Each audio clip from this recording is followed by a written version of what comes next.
All right. We have Jake Briningstool, tight end out of Clemson, 6'5", 234. But I saw slot receiving tight end. He had 49 catches, 530 yards, 7 touchdowns, average 10.8 yards per catch. Turn this down a little. Is the music loud or is it all right?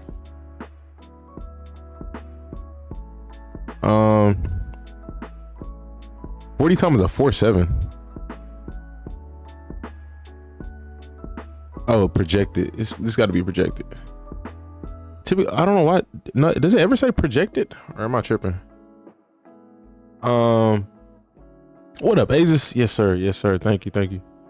Same for you, man. Appreciate it. A tight end video ready uploads Brant Kuithe. So when you see him, just know I got a video ready. Okay, bet. This is one of the most receiving tight ends you'll see, if that makes sense. Yeah, I get you. He's ranked 12th according to Draft Buzz. With the 20 streams, only 2 hours of phone time. Oh, Sek, no, you're good. Don't apologize for that, man. That's real life. It's all good, man. I appreciate when you're here, so it's all good. No worries. I gotta take care of real life. Draft Buzz has him ranked 12th. Walter Football has him ranked 14th. They also have his 40 time projected to be a 4.7. Last year said he had a productive season. He has good height, but he can get stronger as a blocker. And then he has scored 7 touchdowns this year. They got him in about the same range, decent similarities with the projections. But let's see what he brings to the table. Appreciate it, bro. Gonna check out ACC highlights. Week 2, is that okay? ACC definitely copyrights. I had to chop up some stuff, but they definitely copyright. But it is what it is. Can't sweat it. All right, we're gonna get.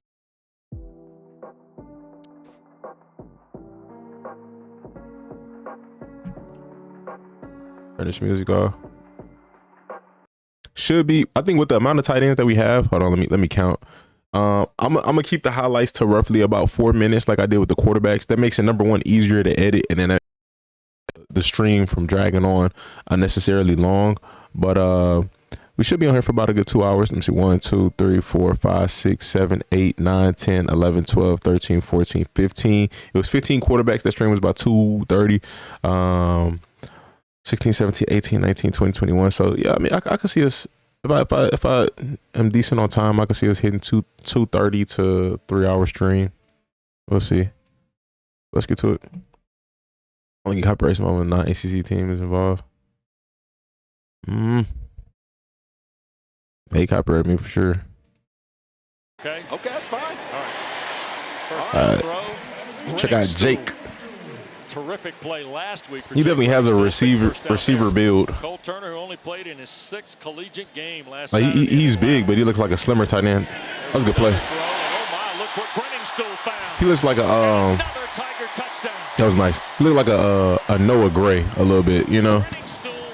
Noah's a slimmer tight end. Right hip here, Lutz. 204 and 2 scores. You could almost say he's a big receiver. And he's added one on the around himself. That was a good play call. Take a look at, so they're gonna fake the quick screen, and I'm not so sure if 4 even sees that the ball's in the air yet. He's in position. If he continues to close, was really strange in terms of how he looked at that from his safety spot. It has been like night and day from a week ago to tonight with Cade Klubnik. Tigers have already set a record, most points in a quarter in their history, most points in a half in their history, and they're looking for more. Bro definitely looks like a receiver. Yeah, we can let Troy go back in. 3rd down now. 6 to go for the Tigers. It just slid through there. Right back that was nice. That was nice. Easy money. What's up, Ant? What's up, Dan? How y'all doing? 55 with 54 seconds to go in the first. Kind of remind you of Hunter Henry or Cade Otton. It's officially the best first half. He's a little smaller in frame. In ACC, like he's a big dude, but I think they're bigger than him. Right. Yeah, dispersing the ball very, very nicely. Wow. 2nd down throw, another quick good shot. catch. I like that. Another grab, and that's a first down. Yep. Jordan favors the stop for Appalachian, but another terrific catch. Now he's starting to see something. Okay. For the middle. Another wide open receiver and a first down for the tight end, Jake Briningstool. A gain of 18. Definitely his skill set. Definitely a receiving tight end. That's for sure. Here's a screen to Briningstool. I wonder if I wonder if he played receiver in high school. Has averaged just bulked up for college. Average giving up 51 yards a game, so Clemson already hit the over on that, but still not up to their standards. Klubnik completes the pass. Forward progress is going to be marked at about the 37. He went right back to Briningstool. Second and goal. Klubnik. Touchdown. I feel like in the NFL, you got to be really good at one thing, or you got to be pretty good at multiple things. He's gonna fake the block here and then just slip out into the flat.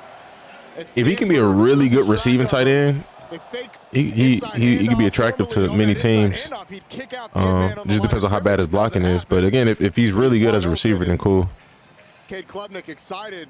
10 a.m. Eastern on ESPN and the app. And it goes the same thing for blocking tight ends. It's like you got to be a really good blocking tight end. I feel like to make it in the NFL, you can't just be all right at both. 8 Eastern ESPN. Deportes. Kind of move like Travis, Kelsey, or Ertz.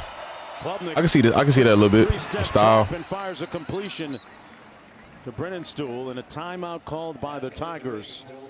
The SEC, less margin for error, right, I think, when it comes to the college football playoff, particularly if Notre Dame's involved.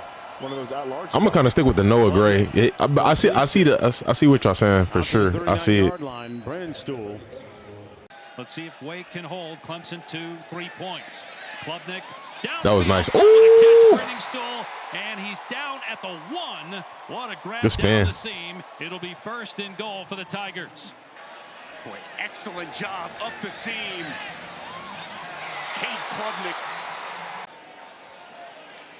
Klubnik on the move and dumps it off to Briningstool with a ton of running room. That's a good pickup. And he's down to the 45. I can see 4-7 as well. I can see that. Defensively get a stop. Clemson underneath. I think if he could run a 4.6, that'll boost his stock. But I think 4.7 will be reasonable for him. They have really found their stride here these last 5 games. Klubnik to throw on first down. Setting up the screen. Good move. What? Okay. Close to a first down. Kind of solid after the catch. Tough to argue with what they've got going on. Oh, double pass. Williams throwing for Briningstool. Nice play. Touchdown, good job getting both feet in bounds. Well designed, beautifully executed trick play to maybe put this game away. In your glass corner, as this ball thrown over. We're gonna stop pretty soon. I got a good idea of his play style so far. Backfield for Klubnik. Looking to throw again. That's Briningstool, his tight end. Let's see if Virginia wants to bring a little pressure here. They come with just 4. Klubnik has time, dumps it off to Briningstool. Okay. We good. That's enough for me. Because I got a good idea of his play style. Like I said, definitely gives off, that Noah Gray, because Noah Gray is like a slimmer tight end. He has that same type of build. He's a big dude. But I wouldn't mind seeing some blocking highlights. But I mean, again, if he's primarily a receiving tight end, it is what it is. But I'm trying to think off the top of the head, some good fits for him. I mean, I think actually it's plenty teams that could use a nice 2 or 3 tight end. Maybe he could break out a little later. I don't really see him being a day 1 starter or anything like that, but there's plenty of potential there. But y'all let me know your thoughts in the comment section. We'll go on to the next. Let's see. Try to run through.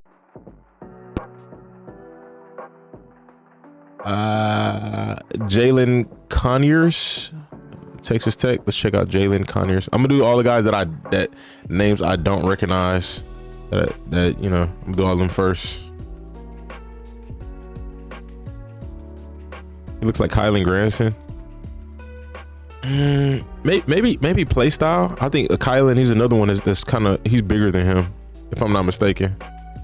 I just forgot buddy name. Thinking about Granson now. Jalin Conyers.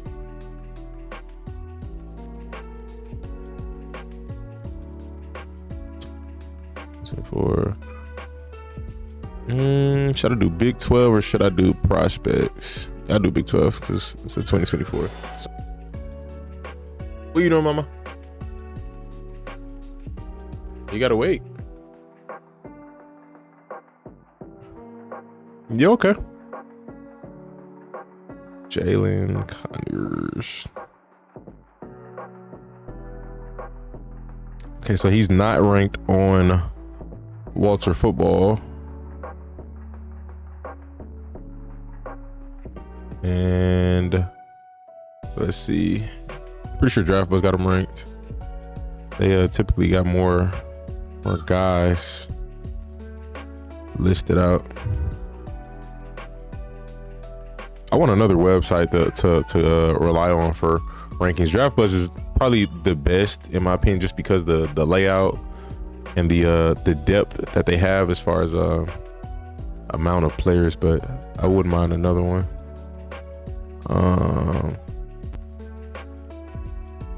Jalin Conyers played tight end and quarterback at Arizona State last year. He was on his Tyler Warren type vibe. I was driving from basically 12:30 to 5 today. You drive for work?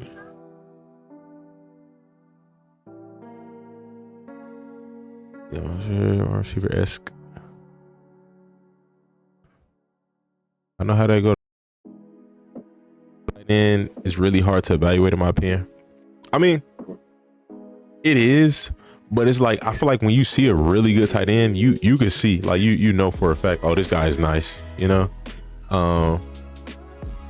Like the Briningstool, I mean, he's cool, but it wasn't like stuff that was like, man, this guy's first round talent. Like typically you can see like, oh, you know, you can see this by some of the plays that they make. Like when you watch Brock Bowers college highlights, you're like, oh, this is a first round tight end. You're like, you just already know it. Was out with fam. Hey, yeah, you driving. Only downside to drive, but they take so long to update the rankings evaluation. Yeah.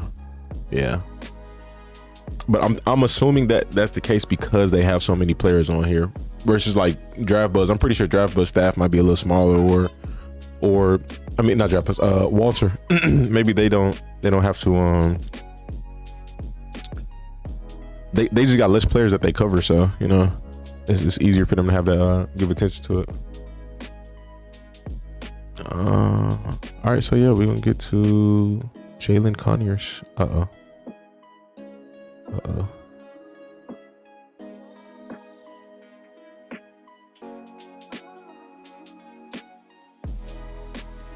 right, so we got Jalin Conyers, tight end out of Texas Tech. I was told he played a little bit of quarterback last year at Arizona. It's interesting. Projected 40 time is a 4.68. He did have a Shrine Bowl invite. He's a slot receiving tight end. 25 catches on the season, 271 receiving yards and 5 touchdowns. They got him ranked as the 22nd overall tight end in this draft, as well as he's not ranked on Walter Football. So we're gonna check out his highlights. It's from the Big 12 Conference YouTube channel and see what he brings to the table. Just watch one receiving tight end with Briningstool. We're gonna check out another one with Mr. Conyers. So 4th and 13 in plus territory. Yeah, Joey McGuire is going to roll the dice. Morton wants it all. That was a good adjustment. He kind of got a receiver build as well. He kind of big. He big. He sets up in the pocket, throws it where only his guy can get it. Push off there. Great job, man. Makes the grab. I don't know if he got that foot inside there after looking. He got one in for sure. Small victory, but any victory is something at this point. When you're down 45-7. Oh my. Over the middle. Complete. Okay. Jalin Conyers in front. Got some light wheels. Elite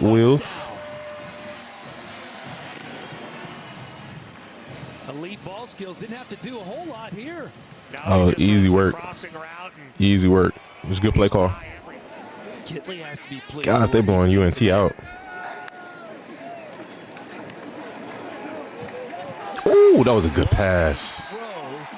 Wow. The needle to Jalin Conyers is Will Hammond. Conyers and Tharp, and we've seen John Carlos Miller throughout the morning and afternoon. Oh, he's going to run it. Conyers. Oh yeah, it took a direct snap. Okay, that's cool. We are seeing tight ends get a little bit more of that this year. In the NFL, I think tight ends should be definitely more involved as far as like the NFL being like more versatile. But you know what? It's tough. It is what it is. And also, it also smarts when you're able to go back and get your former team and ding them a little bit on this one. Direct snap. He does a great job of sifting in there despite being nice. They go with the Wildcat again. He's in the Wildcat again. Conyers got a first down. Okay. And a whole lot more. And he played quarterback. He is built like a QB a little bit. Also, his first year, I think in college, he was trying to play quarterback. Appreciate the bitch, Dylan. Thank you, thank you. 2 minutes to go here in the first half. What's up, Sterling? Texas Tech on the move. They threw a pass. And a trick play That was nice. get some more points, and they've got it. Yeah, accurate. Jalin Conyers to Caleb Douglas for 6. Why Jalen Murrow falling in the draft? We're going to see. Lamar had way more upside than Jalen Murrow in college. So we'll see. We'll see. Wide receiver. Just 15 yards penalty-wise against Tech. Morton floats one up. It is Good catch. Good catch. So far, I do like him more than Briningstool. Just the versatility. That's got that number 12, Jalin Conyers, the tight And end. some of these catches are just better so far. 112 snaps on the average. Free runner coming. He's got a man out of the backfield into the end zone. He did not have to do that. He kind of. It looked like he kind of looked for the contact. Is into the end zone for the score. There's a marker in as well. Let's see what the officials sort out. It is a touchdown. Underneath the line of scrimmage right here, a really good job by Conyers. He catches it behind the line so you can block right there. That's why he was free. If he catches that down. Oh, that boy shallow, man. He can hit. Looks like it might sail. Morton down the side. Oh my. Yeah, he kind of solid. Touchdown. Jalin Conyers, second of the day. I like the contested catches, man. Like I said, so far I like him more than Briningstool. Morton climbing the pocket. On the run, Conyers. Okay. From the tight end. Second down. Brooks picks up the blitzer. Oh, that is wild. Conyers caught it after knocking it up in the air and being fouled. Conyers, man, this guy operating from the slot. He's operating from the slot position and bats it up to himself. I mean, how incredible is it? You expect that from a wide receiver. Cool. Yeah, he left a good impression on me. I'm not gonna lie. For him to be ranked so low, he's gonna be a steal for somebody. Whether that be, I gotta check the rest of the competition, but him being ranked so low, whoever does pick him up is getting a solid option. He has good size, so I don't know how he is as a blocker, but he might have some potential. I know size doesn't equate to that because George Kittle is not the biggest tight end, but he's one of the best blockers. Oh baby, okay. We'll play with it tomorrow, okay? You want some water?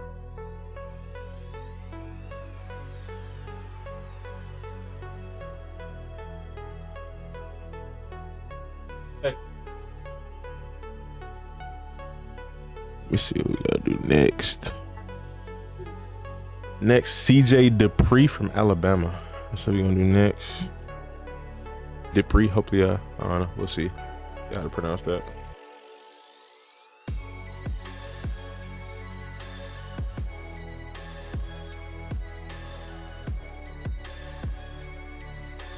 Baby, don't do that, okay? Yeah, don't do that. Yeah, we're not playing no more. We're not playing with bubbles right now. Okay?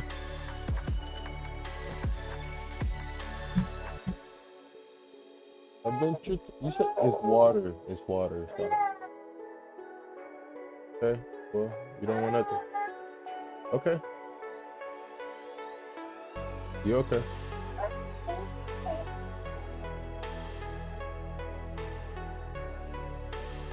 Let's see CJ. Let's check out CJ. CJ Dippre.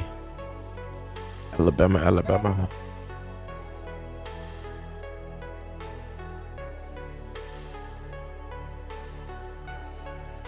Appreciate the bits.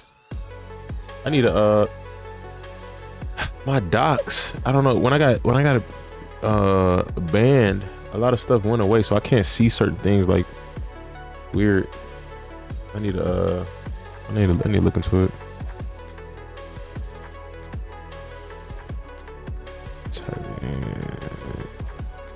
They got another Alabama tight end ranked over him. That's crazy. Why they look alike?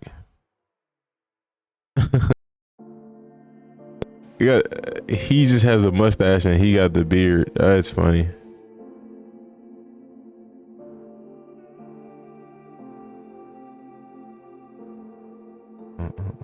He's probably not gonna be ranked on here.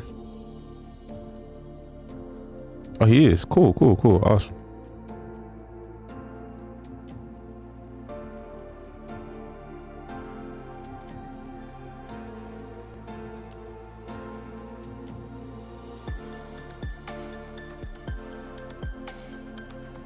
What's that? Got the 2023 highlights. And 2024 highlights is only 1 minute. 2024 highlights. Okay, we got a longer one. Tied in motion. What you got tied in motion?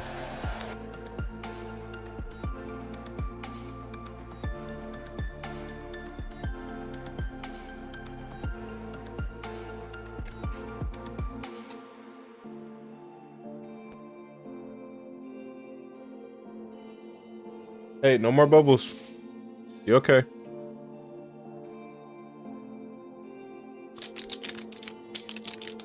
I'm not gonna lie. I want to see what happens with Joe Milton, man. Y'all seen? They said that Matthew Stafford, him and the Rams can't come to an agreement, so they're allowing him to talk to other teams. I don't know who else wants Matthew Stafford right now. I think he's a viable option at the quarterback position. I just don't know off the top of the head. It'd be funny if the Jets and the Rams swap quarterbacks. That'd be hilarious. Aaron Rodgers goes to the Rams. Matthew Stafford goes to the Jets. Like, what the heck? But Matt can do it. He went to the Rams 1 year, won a Super Bowl. Had the offense taken care of, figured out. So, not impossible. Not impossible for I'm referring to the Jets to be good. Doubt they trade Stafford. I doubt it either, but the fact that they're allowing him to go talk to other teams, I don't know if that's a great sign. We know what happened with Saquon. They let him talk to other teams and then did not come back.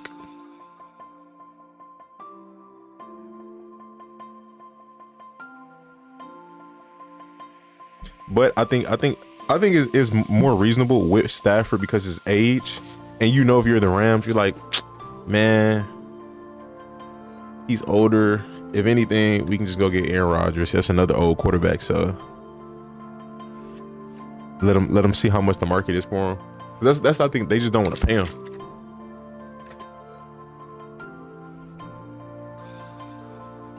Watch my favorite streamer in UFC fight in Seattle. W.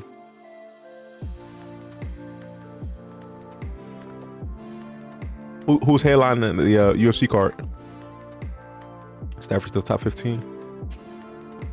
I'd have to count the QBs off the top of the head, but I don't know.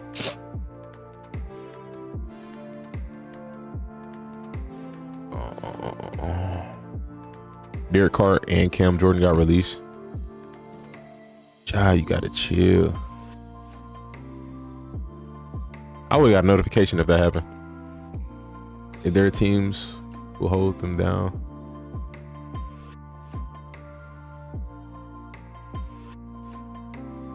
Cejudo.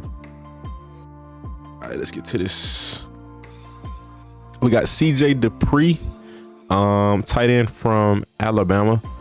21 catches on the season, 256 yards, no receiving touchdowns. Projected to run a 4.6. Draft Boys has him ranked as the 23rd tight end. They actually have another tight end ranked over him that plays at Alabama. I don't know what's up with that. He did have a Senior Bowl invite. Walter has him ranked as the 16th tight end, a little better.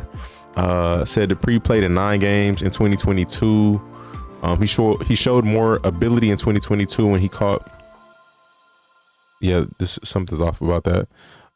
He had no touchdowns this year, so that's 5-7. So let's see what he brings to the table. Shout out to Tide in Motion for his highlights.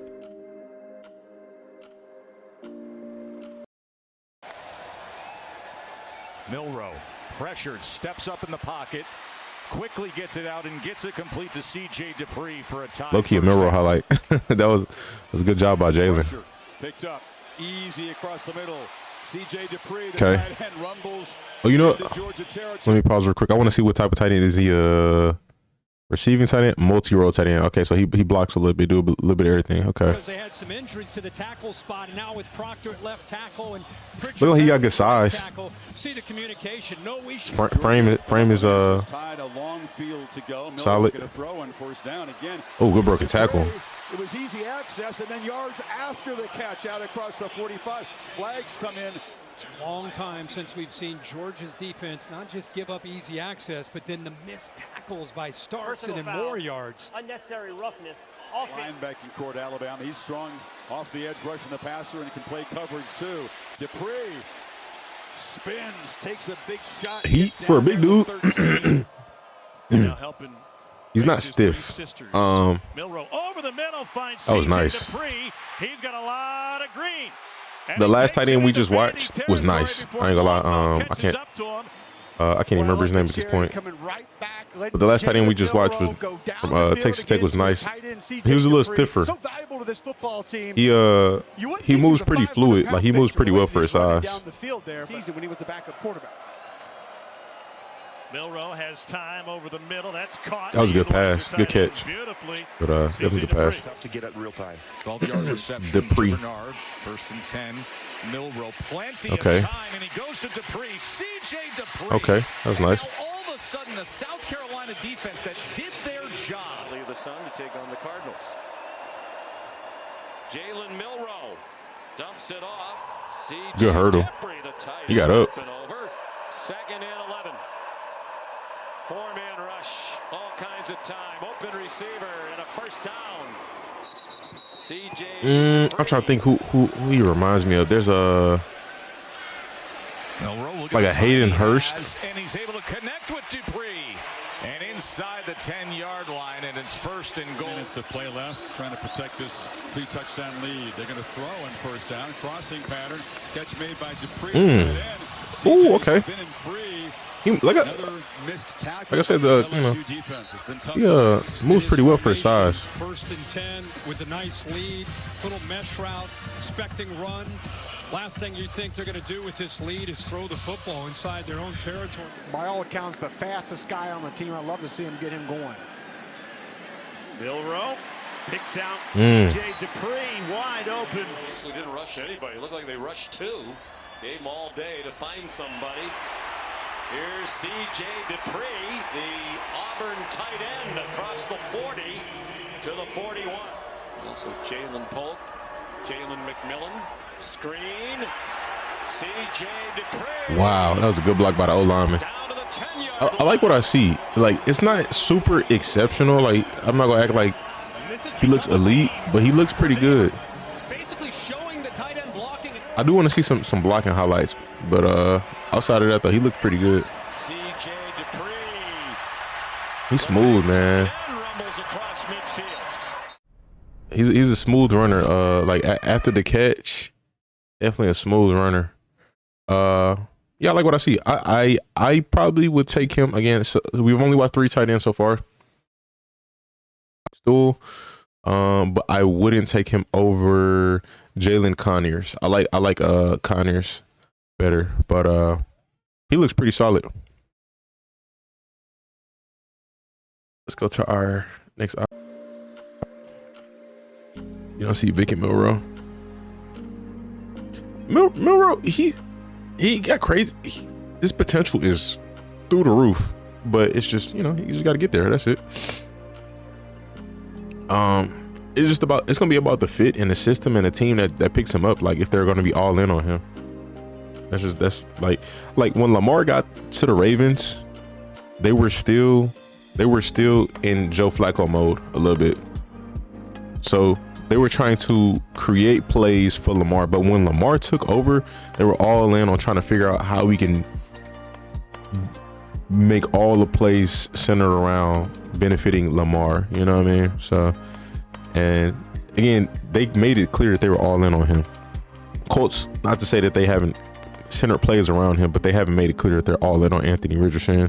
Whatever team that picks up Milroe, again, you got to be all in on him from day one. I think the Colts are putting themselves in a bad spot by not being all in on Anthony Richardson. They're kind of killing themselves by doing that.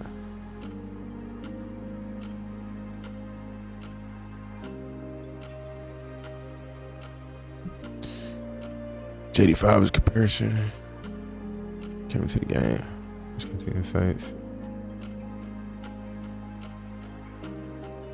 Lamar, I'm a fan of.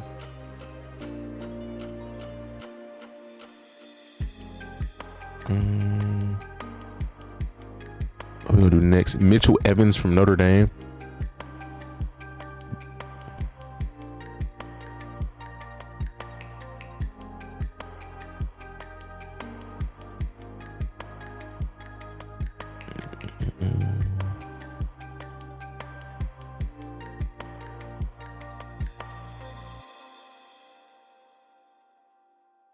All right, here you go, Mitch.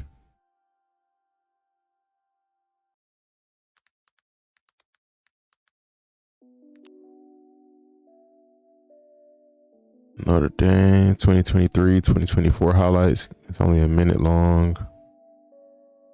Okay, well, I'm gonna have to go with Hyper. As much as I want to see just the 2024, I think Hyper and Prospect, they don't get copyrighted too much. They do a little bit, but not too much. All right, I think we're good. All right, we got Mitchell Evans, tight end from Notre Dame, 43 receptions, 421 yards, 3 touchdowns. He's ranked the 9th tight end in his class according to Draft Buzz, projected to run a 4.7. How old is he? I got his age on here. Walter, they have him ranked as the 5th tight end. So he's ranked pretty high. Okay. Hopefully we see some good highlights. 10 months after a torn ACL, Evans was gradually worked into the lineup and his playing time increased throughout the season. In 24, he had 43 catches, 421, 3 touchdowns. Okay, so just talking about stats. That's it. Projected to run a 4.6, 6.5. It says 160. Projected to go in the 2nd to 3rd round. So he has a good ranking. I kind of wanted to save the best for last, but I didn't know his name, so my first time hearing his name. But shout out to Hyper for the highlights. I'm gonna go ahead and get to it. On 2nd and long. Yeah, I'm doing alternate deal. That was a good pass. Good pass. Leonard fires a strike to the tight end. He's short of the first down. Big body tight end. Hartman firing. There he is again. Big tight good catch. Evans, his 3rd catch of the night, and he's all the way down. 3rd and 13. Hartman drives that ball complete. As Evans will be there in game day 2. Sam Hartman throws. Ooh. Oh, I remember this. I've seen this. I don't even know when I saw it. I've seen that. They faked it to him, and they got enough for the 1st down. Completion to Mitchell Evans. Hartman, and who else? He finds Mitchell Evans is tight end. Sprint right, pressure at him, and into the end zone is. I wonder how good he is as a blocker. He don't really got too many 2024 highlights, so it's like for him to be ranked in the top 5 or top 10. That's interesting. The receiving highlights, they seem solid so far. Nothing crazy, no exceptional catches. That was good. Good job getting both feet in bounds. The placement on the ball was nice too. Hartman steps up. That was a good catch. Wow! Mitchell Evans. The shotgun. Hartman to his tight end and Mitchell Evans, and Evans going to pick up that. Hartman. Delivered. Good job going up for it. Harold Fannin Jr. I'm looking forward to watching him. Good job stretching that because I've never heard of him.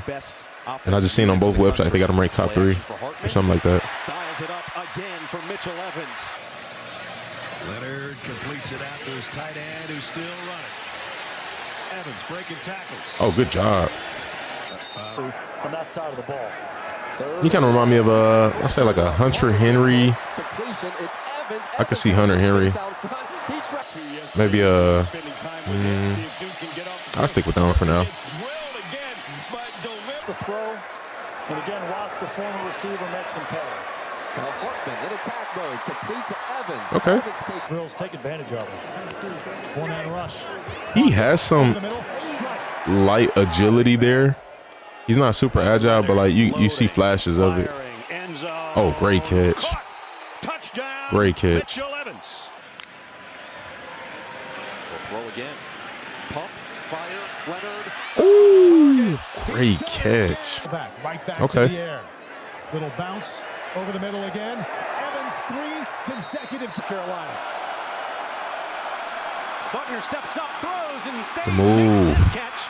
First down, Irish inside the 30. Defense facing. Hold on, let me see. Tripping, dude. I think those. Is that a hair? Multi-role tight end. Okay, I wanted to see what they had him listed as. It was just to receive and 3rd down and 8. Good pocket for Angeli over the middle. Mitchell Evans, his 4th catch of this day. Remember, had Notre Dame quarterback is Riley Leonard, but it's multiple. Wide open is Evans. No one covered him. Touch by Bo Collins getting that completion. Check my check. There you go. Yeah, it's Riley Leonard, but it's multiple quarterbacks in the highlight. This is a career highlight video for Notre Dame. Quick look to the right side. Leonard's got another guy. And Leonard goes to work on the far sideline. Don't think a tight end goes round 1. I gotta see it. So far, I agree, but I haven't seen all of them yet. That was nice. Across the middle, Evans. It's good, good move. Still rumbling. Big fellas. Under his eyes.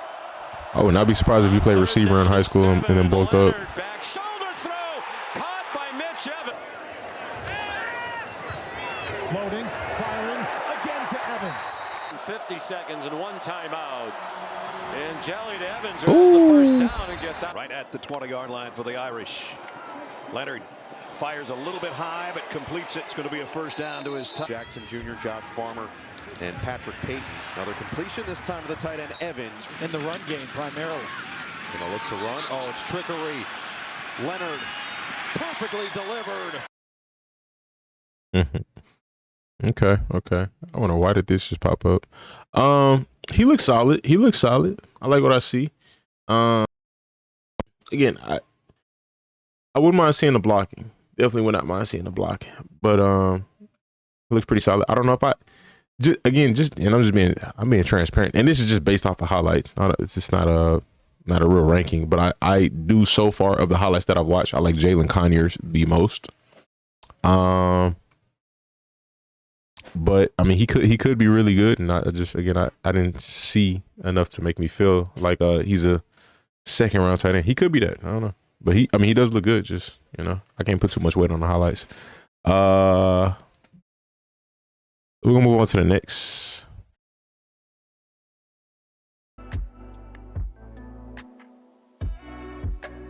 Loveland from Michigan could go around. I've seen some of Loveland. I've seen some of him. I definitely like his play style.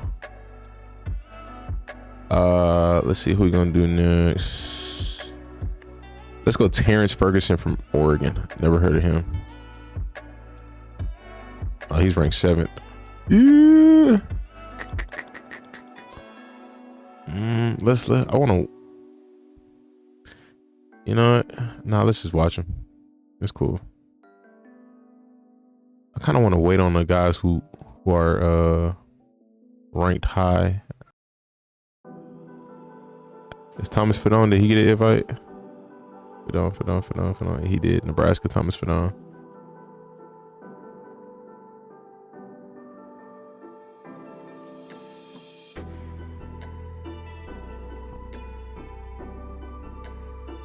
T-Ferg. Ain't there a basketball player named Terrance Ferguson?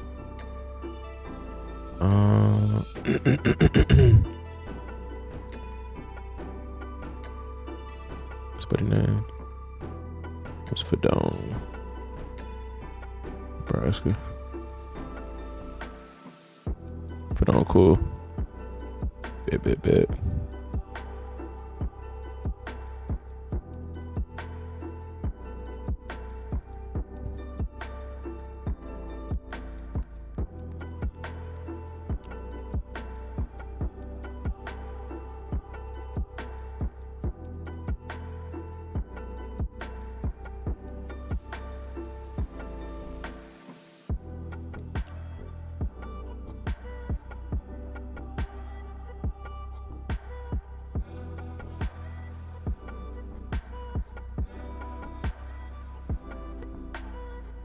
Okay, we good. All right, we got Thomas Fidone, the second. We'll see. I don't know if I pronounced that correctly, but 6'4", 241, 36 receptions, 373 yards.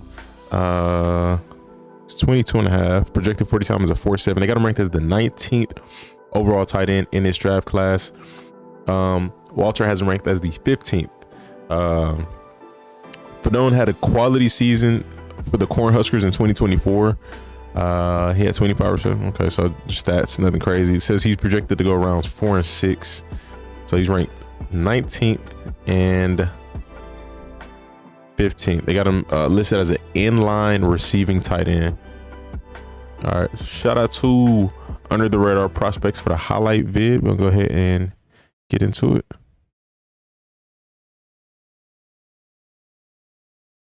See what he brings to the table.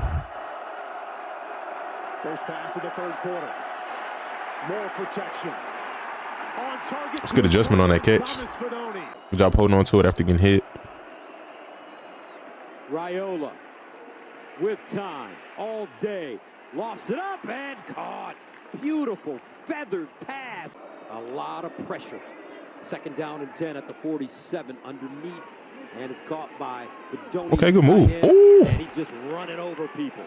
Ground and pound there after he makes the catch. First down at the 33. Raiola underneath, and it's caught. And they'll get to the 5. So far, so solid. I'm not going to lie. Raiola underneath, and it's good catch. By his tight end, Fidone, and he'll dive forward. He's now 18 of 27 for 229. Under pressure, lets it fly wide open. Fidone. Fidone. It's who to play in this first half. A first and 10 for Raiola. And Raiola traps one in over the linebackers. An interesting battle going on between Nyland Green and these two receivers from Nebraska. Raiola. I don't know if that was his route or he ad-lib right there, but that was a good job finding a soft spot in the zone. Two 1-on-1. Okay. He seemed pretty solid. Saturday night, NBC and Peacock. Raiola play action, stands in, floats. Oh wow. Good pass, good timing, good chemistry right there. At the 3-yard line. Raiola steps into his throw and good catch. They're going to say officially the 30 here, second down and 9. I know it ain't nothing crazy, but I like him the second most of the tight ends I've seen so far.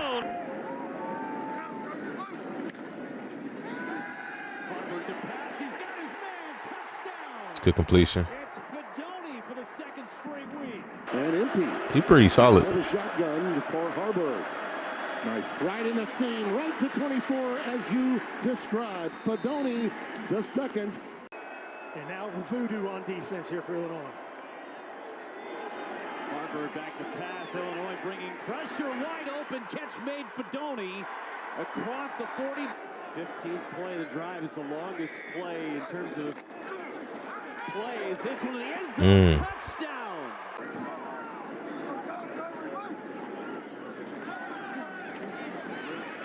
Flushed out to the right. Harvard. Great catch. And a catch is secured. 7 starts. Harvard to throw. He's got a first down to Fidone. Good hands. He looks tough. He runs his routes pretty well. Nice touchdown right there. Good ball. Locates the ball pretty well. Like, if I'm being genuine, he looks like a very much an all-around tight end. Again, I haven't seen any blocking from any. Based off his frame, I could assume he's a good blocker, but he seems very well-rounded. Very, very well-rounded. Look like a Gronk. How big is he again? 6'4". He looks good. He looks good. I'm not gonna lie. So far, like I said, of the tight ends that I've just seen, he's my second favorite so far. Making shorts, blocking highlights. That's cool. Hey man, my shorts dipped down a little bit, but definitely better than when I first started posting shorts. So, but them shorts, man, they'll, you know, you find a formula for it. It'll work out for you for sure. Let's see. Elijah Arroyo. He's ranked kind of low. Well, technically it's not that low actually. But let's see. 13th ain't terrible. Did he get invited? He did. So we're gonna check him out.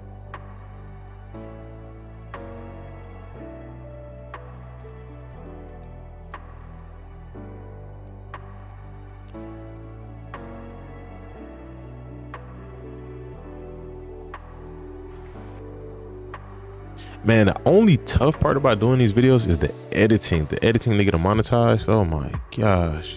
That is time consuming. But it'll all be worth it. I know it will. Let's go back to tight ends. Oh, you know I could have just clicked right here. Boom, you're right there. 13th on here, 5th on here. Oh my gosh. Check Hall channel like 50 shorts. Yeah, I posted at least. It's crazy, but if I take one day off, that could hurt me so bad. But I mean, you know, sometimes I got to. But I post at least 10 a day on average. That's kind of the limit to like where it'll catch the algorithm will catch them. All right, Caleb Williams was the closest, but I still have hope in Caleb. Imagine Rayola becomes good in pros with NFL. Imagine Rayola goes in there and like actually does better than Mahomes. I think he could lose a little bit of weight. I'm not gonna lie, but I mean, he's good. But I do think he could slim his frame down just a little bit.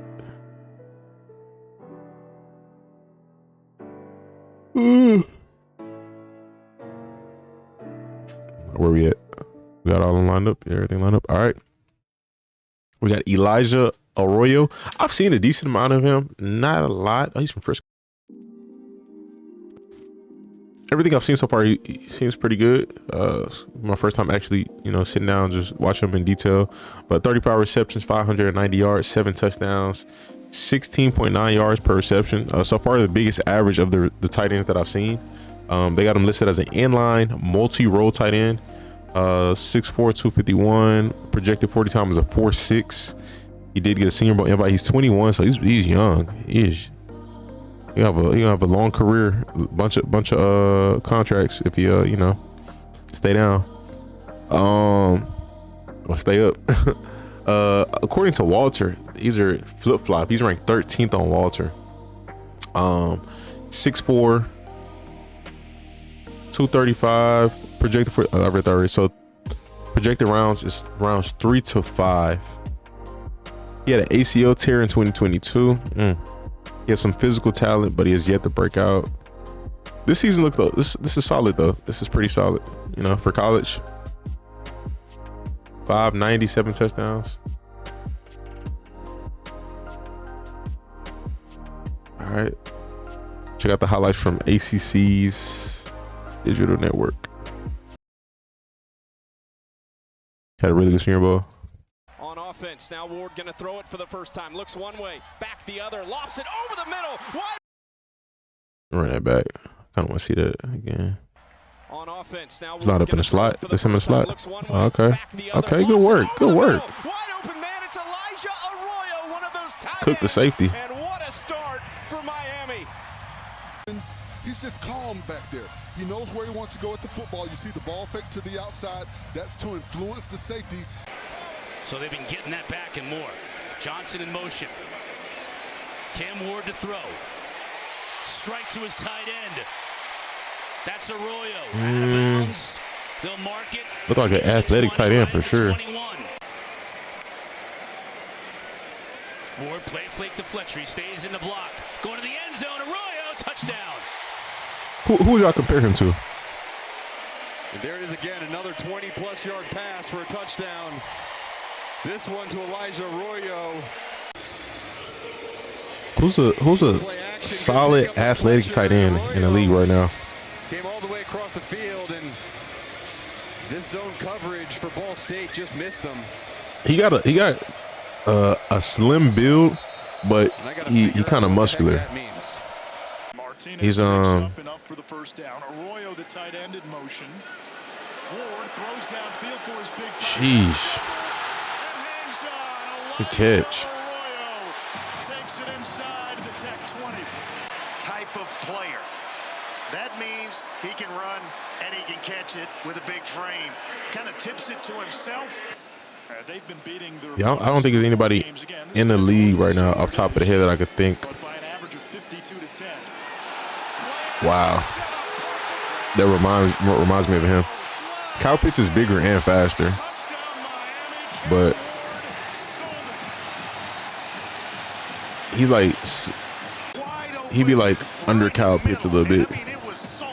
Similar prototype. He don't look that big. He look like he about 6'4". About a cool 6'4". Yeah, he's 6'4". Yeah.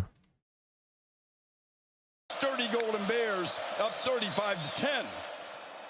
Cam Ward, this is an opportunity to lead a massive comeback. It was just last Saturday night that we saw Georgia.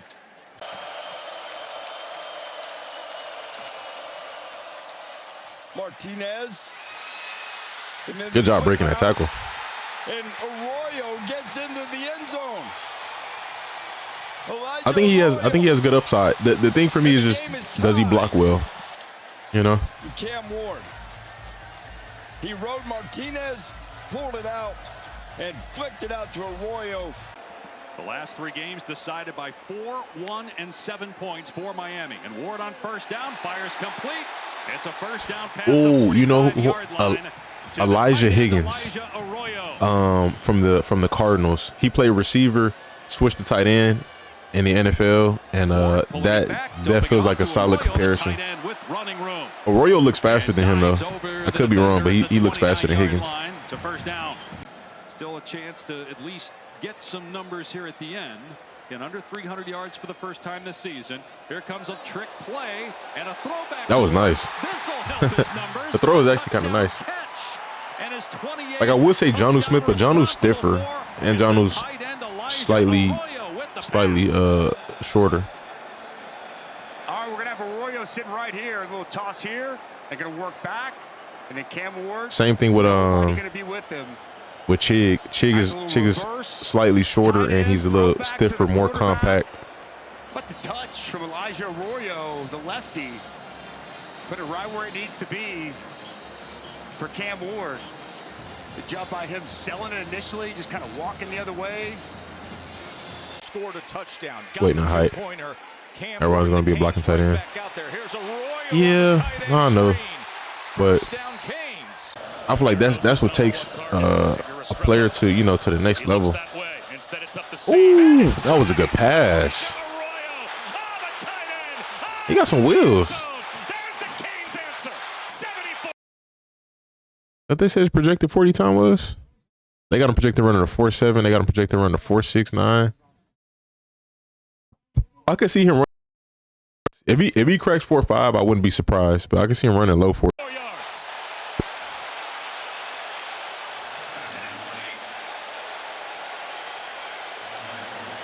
Trust between him and Elijah Arroyo. You're going to see Arroyo right here. And just watch when he then lets this ball go. Arroyo's not even looking. He just kind of jogs off the line. He's either 2 or 1 for me so far. I don't know. Basically waiting for him when he turns his head to look. I might say 1. Brown just kind of clears out, and he puts it right on him. Look, just watch Arroyo. Could be a hybrid tight end. Letting Sam Brown clear. He turns around, balls right on his number. He has no other choice but to catch it, and then it's just a foot race to the end zone. That is ultimate trust in your quarterback, knowing he's going to put the ball where it needs to be put. You just need to they just juiced this highlight the way he expects you to, and then you just let your athletic ability take over. And you see Cam Ward.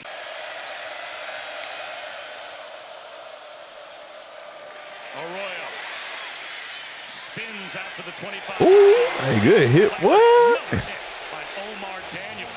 Good hit. After a stint at Oregon, his team trying to respond offensively. That's Elijah Arroyo, one of their stars at the tight end position. Martinez motions out of the backfield. Ward pulls complete, and it's Arroyo again. Arroyo. Ward with a clean pocket. Gets it I can see him going like 3rd round.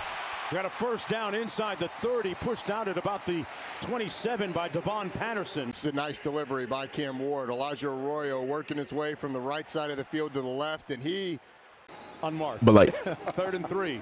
I think his receiving ability right now might be the best so far, just because of how he moves.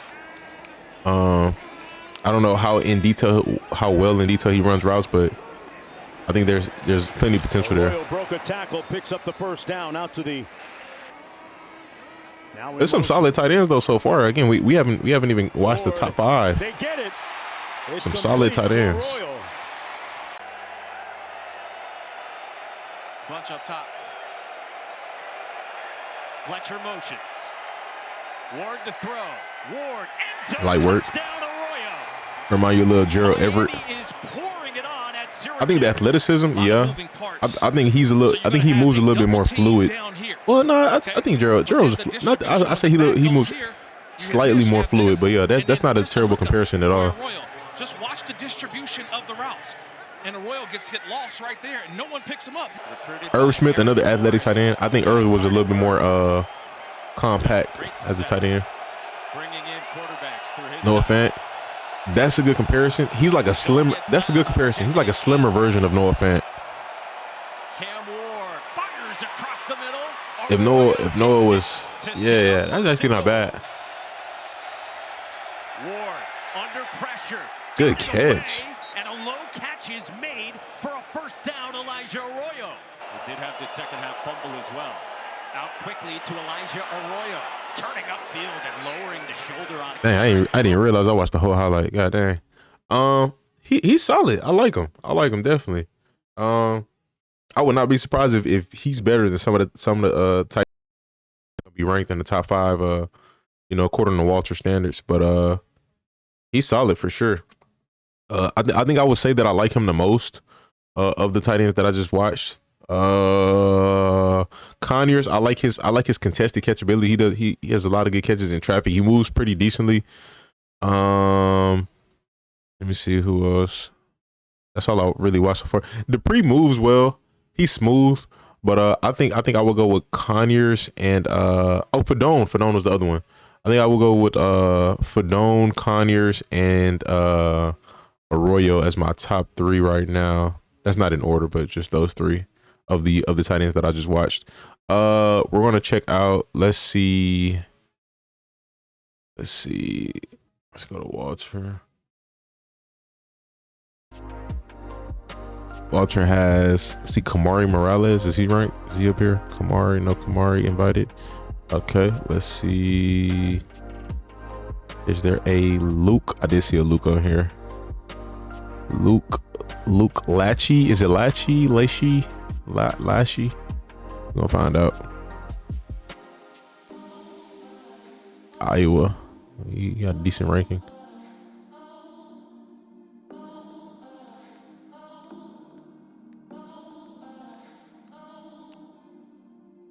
Irv was only 6'3". I thought Irv was like 6'2", like barely 6'2". Let's see. Prospects. And all right. What's going on, y'all? We have Luke Lachey. I don't know how that's pronounced, but he's 6'5", 245. Iowa, man. Iowa be putting out good tight ends, so I would not be surprised if he is pretty solid. They put out some pretty solid tight ends pretty frequently. 28 receptions, 231 yards, no touchdowns. Inline multi-row tight end. He's 23, about to turn 24. They have him ranked as the 10th tight end in this draft class according to Draft Buzz. And Walter has him ranked as the 11th tight end in this draft class according to Walter Football. Says Lachey was off to a great start in 23 before going out for the season with a broken leg, man. He finished his abbreviated year with 10 receptions for 131 while paired with Sam Laporta. He has some talent on the other side. So while he was paired with Sam Laporta, he had 28 catches for 398 and 4 touchdowns. His yards per catch, I think that's a pretty high ratio. He's a big tight end who's tough and physical as a blocker at the point of attack while also being a functional receiver. He needs to put together a healthy season before going pro. He looks like he has potential to be a starting wide tight end. Okay, this is the first guy that I've seen so far that they said anything about his blocking. So that's well noted. So if his receiving tight ends are pretty solid, then he might have a bright future. Shout out to prospects for the highlight vid. Let's go ahead and get to it. I'm trying to bulk. Do you think I should gain muscle or gain eagers? The heck is eagers? Well, however you gonna do it, bro, do it the clean way, bro. Watch your calories, eat good food, eat healthy fats. Don't just eat dirty food, bro. I did that. I gained like 20 pounds, bro, in like the span of like a couple months. And it was not healthy at all, bro. I ended up getting like really sick that year. Had to go to the doctor. Like I mean, everybody body works differently, but I wouldn't advise dirty bulking and just eating. And I was working out every single day, like getting good workouts in, but I wouldn't advise that. Do it clean, bulk, but do it clean for sure. Hey, mama, Serenity. Ain't he busy? Get that out your mouth. What are you doing? You want to watch TV? There's your water right there. Yeah. All right. Let's go ahead and get to it. That's Luke Lachey towards the top of your Luke Lachey. 6'6" tight end. Got you. 3rd and 4, caught. Dragging him Mm. Touchdown, Lachey. Touchdown. All right. 3rd and 12. Big play. Good catch. Oh my. Again, they've already confirmed that he's a good blocker. So if he's out here consistently making these good catches, ooh, that's just icing on the cake. Okay.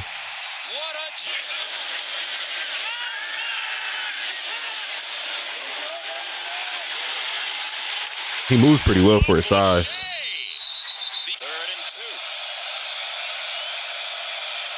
Is it fullback? Oh, that's not him. Well, he got some sure hands.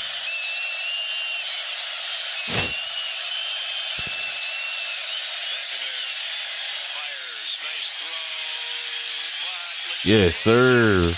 Yes, sir. Okay.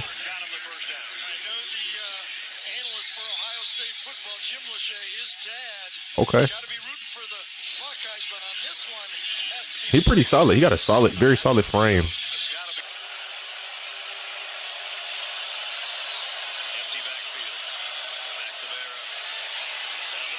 Good catch. Definition of all-around tight end. That's gonna boost his stock. I'm not gonna lie, bro. Again, like I said, you got the blocking and receiving. Literally. Over the middle, the tight end's got it. Ooh. Wow. Good job eating that hit. One elbow involved. There was a leg involved. McNamara to throw right over the middle where most of his damage gets done. Situations. This is 3rd and 5. Padilla, first down. There's Lachey. Oh, good move. Can stay up. That was a good move. And Luke Lachey, the sophomore whose father Jim was a I like what I see. Definitely like what I see. Gets the first down. It's a great job. So they're running a corner and an out route, and the receiver stems inside.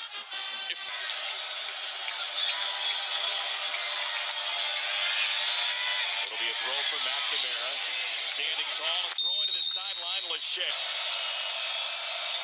Cade McNamara at quarterback for the Iowa Hawkeyes. His opening throw is on target. Tight end Luke Lachey. 3rd and 11 for Iowa. Play clock at 1. McNamara got Lachey again for the first down. Boy, do they kill it. Petrus, here comes a blitz. Caught over the middle. At the 5.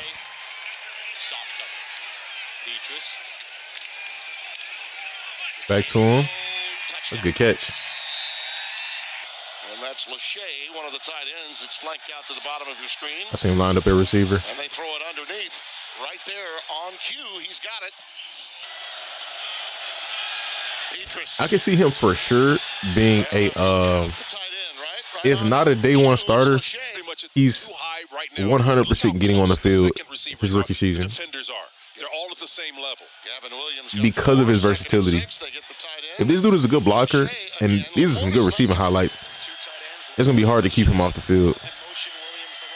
So in a system that uses 2 tight ends primarily, he's going to get drafted somewhere where he's going to be utilized. Like, a system like the Bills where they use 2 tight ends, a system like the Ravens, he's that's nice. I think he'll be a safe pick for the Chiefs, if I'm being honest. Travis is gonna potentially leave within the next 2 years. If not, after this season, next season, he'd be a safe pick, very safe pick. It's the backup quarterback from Greenwood Village, Colorado, after Petrus went out earlier injured. Fires a fastball and a good fastball. Going right back. Drive the ball down the field last drive. Padilla sets up shop.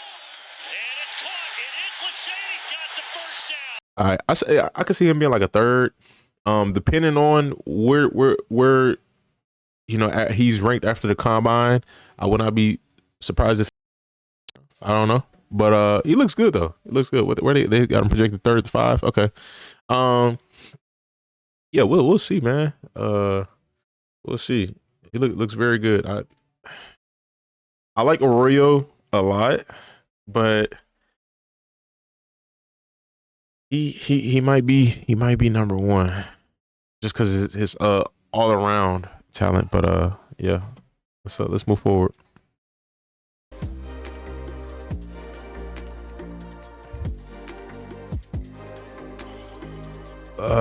Jackson Hawes, Georgia Tech.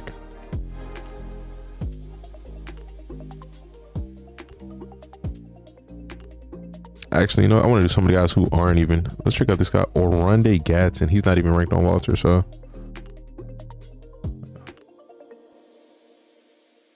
I don't see it. Yeah, I don't recognize the rest of these names. He's not ranked at all. Oronde Gadsden.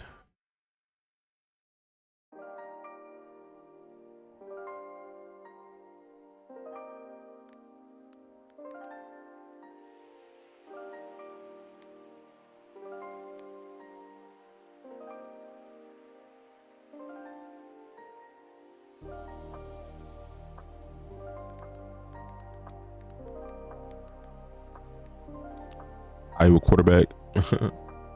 All right, Sterling. Yes, sir. Yes, sir. Take it easy, my guy. Have a great night.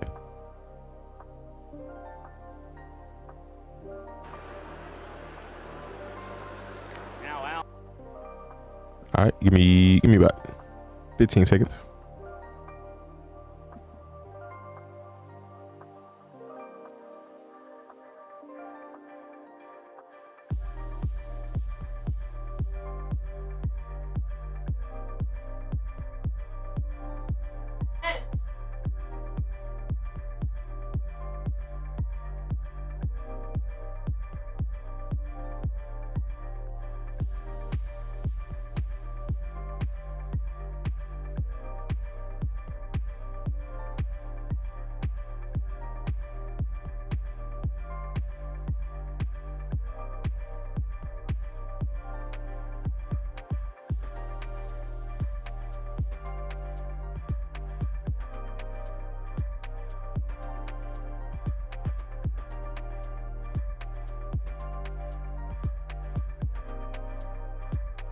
I was close.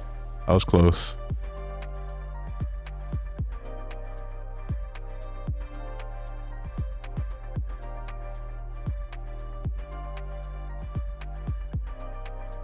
I was close.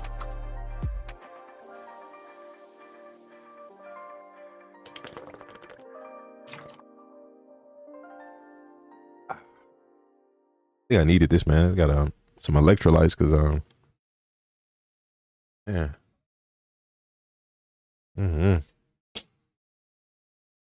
Feel kind of drained early. Where are you at with it? Oronde. Okay. All right, we got Oronde Gadsden II, 6'4", 247-pound tight end out of Syracuse, 73 receptions, 934 yards, 7 touchdowns. Very productive season. This is the most catches and receiving yards and touchdowns of any tight end that I've seen so far. Projected around a 4.5. That's the highest projection as well as far as speed. He did have a Shrine Bowl invite. So he played with Kyle McCord. He's ranked the 8th tight end according to Draft Buzz. They don't have his birth date on here or his age.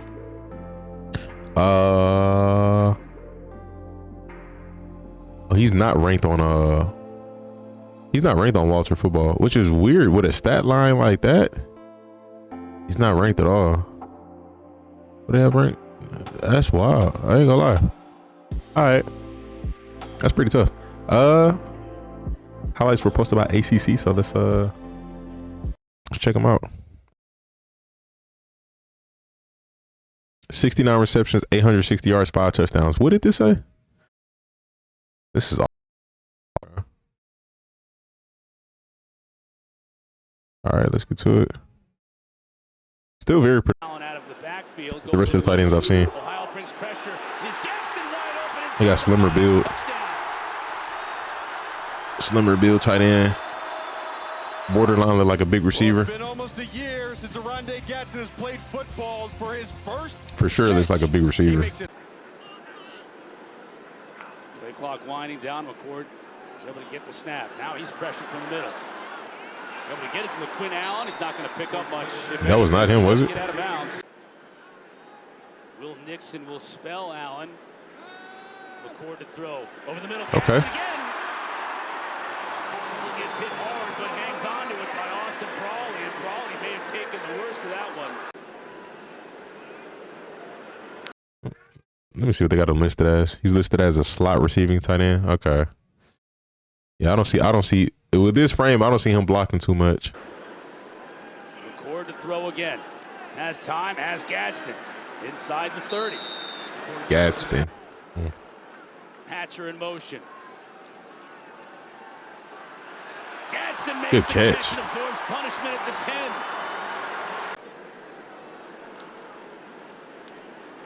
Fake to Willis. Gadsden lowers his shoulder. Now Gadsden in motion. He definitely looks like a big receiver. Court rolls that way and hits him wide open now inside the 10. It'll be 1st and goal. Remain first down, but because of the spot infraction, it's 1st and 5. Ford to throw. Bro need to just line up wide and go get on his Mike Evans stuff. Get on his Drake London type vibe. So far from McCord. Now Syracuse wants to move quickly. Gadsden dropped 17. Entire game from the moment the ball snapped. Definitely won't be asked to block motion level. That's a good catch. Okay. Chase off a would-be tackler. Stiff arms another. Okay. Out at the 43, the big tight end. I'm assuming he was a primary receiving option. He on the linebacker in the middle of the field. Ooh, free play. Get Georgia Tech to jump. Touchdown. Nice. That's, I mean, you'd see that from I just forgot what I was saying. You break the formation, and Oronde Gadsden is being covered one-on-one by Kyle Eford. That is a touchdown all day. Run-stopping linebacker on the best tight end in the ACC. I seen something saying that the Lakers for 10-1 in their last games or something like that. I don't know where I seen that at. McCord to throw. Has a pocket. Ooh, good. Oh my, good catch.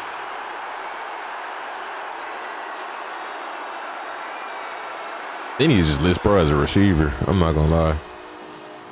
You mentioned LaQuinn Mark. They're pretty happy he stayed. They're pretty happy this young man stayed as I would not be surprised if he's not ranked on Walter because he's listed as a receiver on Walter. Good catch, man. Back with a vengeance this year.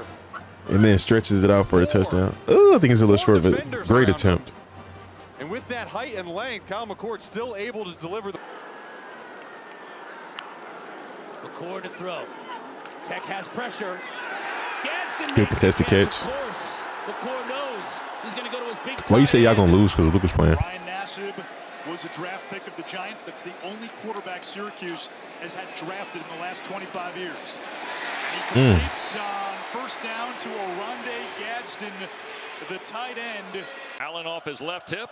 You see the orange put 3 to the right, and McCord to throw. And it is caught in traffic at the 31-yard line, and that is Oronde Gadsden with his first catch. 3rd down and 2. McCord to throw here. Back inside, and it's a good catch. The former He got some pretty solid hands. It's Gadsden hanging on. I thought for a minute we were going to see Villari. Comes back into the formation. LaQuinn Allen. McCord to throw. Back across the middle. Catch is made. Gadsden into NC State territory, pulled down shy of the Wolfpack 30-yard line. So Willis will stay in the backfield with McCord here on 2nd down. And Gadsden another catch, and there's something Gibson noted too. We got to limit yards after the catch. I don't know where I would rank him. He just don't feel like a pure tight end, but he's nice. Gadsden the catch. I can't deny, he's not a good receiver.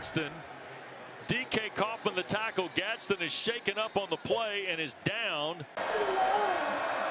Here's McCord. I saw it. Down throw, and Gadsden the catch. Wheels back into the middle of the field, and Oronde Gadsden hauls it in. They're 2nd in the country coming in, 3rd down percentage. Blitz. McCord has Kyle throwing some good passes to their tight end Amari Gadsden. Oronde Gadsden for 24, brought down by Brookins. All the Syracuse fans that are upset right now, you better get the code and start voting. See if Syracuse can make their fans happy about present-day football. Their all-time team's pretty good too, Matt.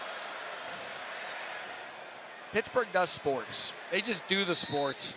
In almost 40 days. Their last home game was in September. How about that catch? Gadsden. Man, was that nice. And Allen in the backfield. Pena in motion. McCord going to throw it. Good job getting that ball out.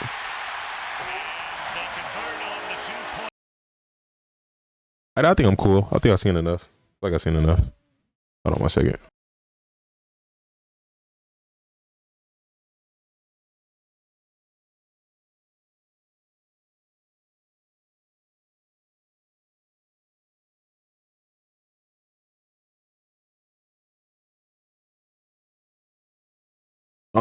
He seems solid. I feel like they got a lot of like filler plays in here where it's like, it's not a lot of exceptional stuff, so I want to keep going. But he seems solid. I think I think honestly he could have went into the combine as a receiver, but we'll see. You never know. We'll see. Legit in the 4 to 5 games Luka has played, I think he's 24 for 68. Oh wow. Your partner's prelim card was a TKO submission. Oh, that sounds good. Go sweep your toys. Go clean it up. Go sweep.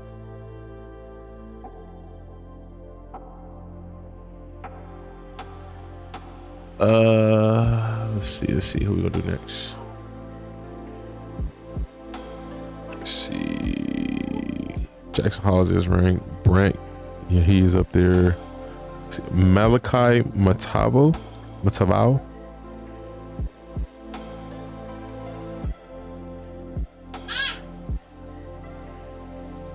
Check him out. Where is he ranked? 14th. I didn't see him on here. But he is ranked on here. Jump down a little bit. Hey, too loud. Too loud. Hold on.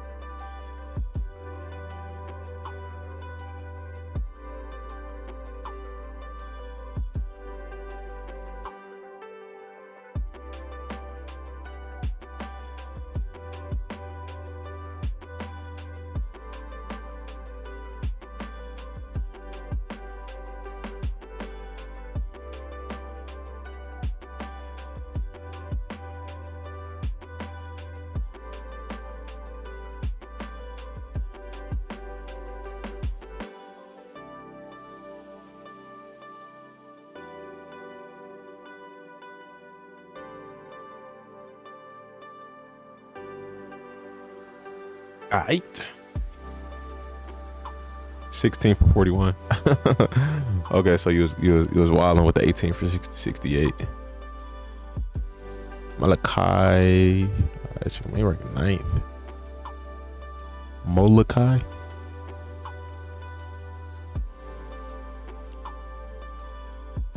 Where we at? We an hour and a half in. How many we got down? 1, 2, 3, 4, 5, 6, 7. There's 7 so far. That's not bad. 7 an hour and a half. We're on 8 right now. Okay, we got Moliki Matavao. I believe that's how you pronounce that. Project 6'5", 265. Went to UCLA. 41 catches on the season, 500 yards, 2 touchdowns. Is listed as an inline multi-role tight end. 21 years old, and they have ranked as the 14th tight end in this class. According to Draft Buzz, Walter has ranked 9th. Says he had a solid season for the Bruins. He's a big tight end that could be a wide tight end candidate for the NFL. He earned an invitation to the Senior Bowl, so not too much there, but let's check out his highlights and see what he brings to the table. Check out prospects. Don't have any not any other highlights out of him. So shout out the prospects for the highlight vid. On the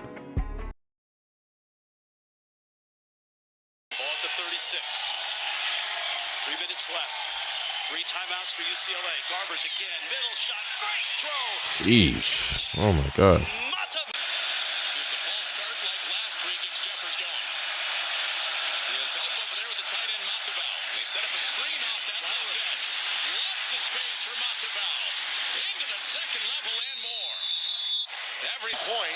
The feeling he's running the ball so much that they're going to do something like this. Nice. Bingo. Wide open. It's the tight end, Matavao. Got some wheels. Got a little speed to him, a little bit. And there's Moliki Matavao, and he keeps it going into Seemed pretty tough. a couple completions to tight ends already in this game. Trying to get the emotion out of it before it takes. He built like a more athletic Tyler Conklin.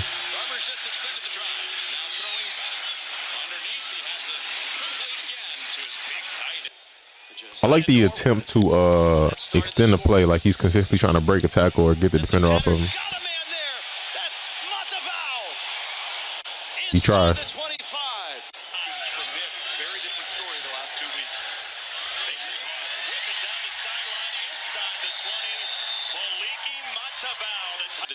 He's wearing number 8. Okay. Next, seam, caught, diving in for a touchdown. Moliki Matavao. Moliki Matavao. Moore pulls the ball back and then has his tight end again. Well, that's been the big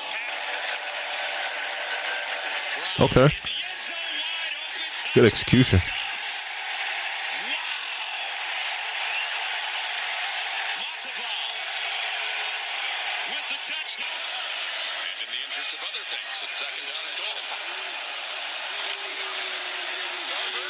That was a tough completion.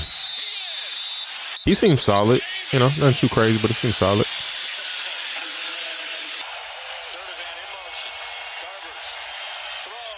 Another first down to Matavao into Rutgers territory.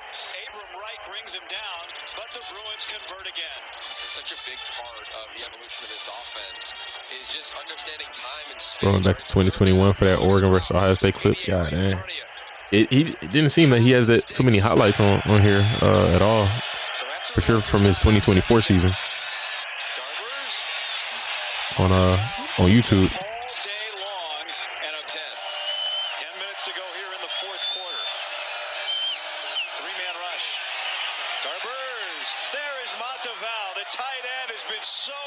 Today in big spots, long yardage, goes 0 to 100 before every snap. And Garber steps up, and there's his tight end, Moliki Matavao with John. Garbers, there's the tight end, Matavao, first down for UCLA and into Nebraska territory. This is all Eric Bieniemy, man. Look, play offense. He moves the sticks.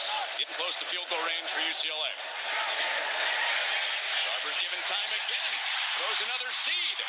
First down for UCLA. I'm gonna go ahead and cap it off right here. I feel like I've seen enough. Not a lot of explosive plays. He seems solid. Really pulled too much from it. You know, he seems solid.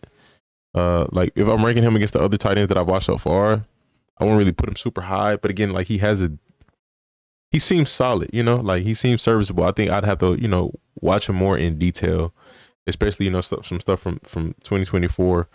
But yeah, we're gonna move on to the next.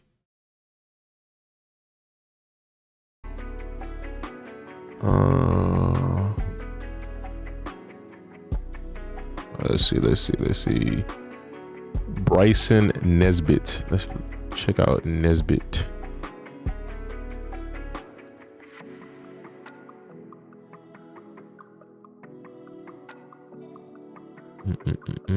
Not ranked on Walter.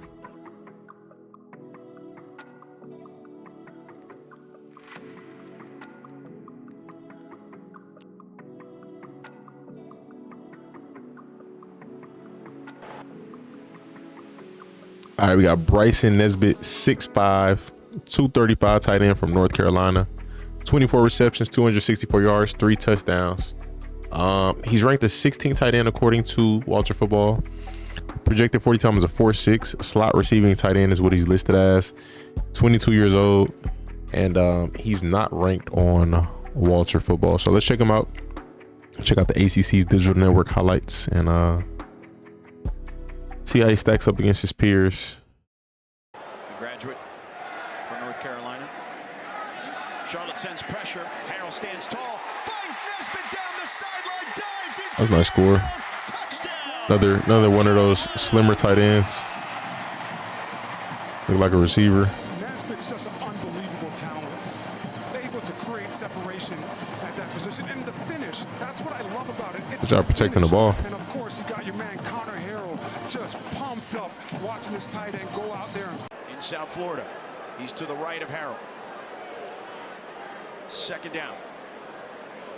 Harrell with time to the sideline. It is complete. Bryson Nesbit. Solid. 3rd and 9. for Connor Harrell and company. Play action. Here comes the tight end screen. They toss it to Nesbit with room to run. Gets past some That's a good pickup. and lowers the shoulder near the 25-yard line for a first down. 3rd and 3. Line to gain is the Him in the slot. 42. Yeah. A strike to the outside. That's Nesbit, and the tight end moves the sticks. A decent route. With a corner. So Criswell 3 for 3 through the air to start. Fires one to the boundary. That's Nesbit again. So why not go back to the tight end? And Nothing too crazy so far. Third, Jacoby Criswell and the offense are back out there. He's looking deep That's down good the catch. sideline, and he connects again with Brian. You see, as Orlando pointed out as well, Morgan, how fired up he is. We saw him in pregame talking to every single Supposed to be special this year. who was out there warming up. Criswell over the middle. That's a good fires catch. it in there Good throw, to too. Bryson Nesbit. Nesbit picks up 7 yards. James Madison playing North Carolina. Your hands are a little bit too high. And they beating him. Oh, wow. Low snap for Criswell. He rolls out. Launches 110. Ooh, nice. You got to score. Hey, there you go. Yes, sir. And just like that, North Carolina closes the gap. A 34-yard score.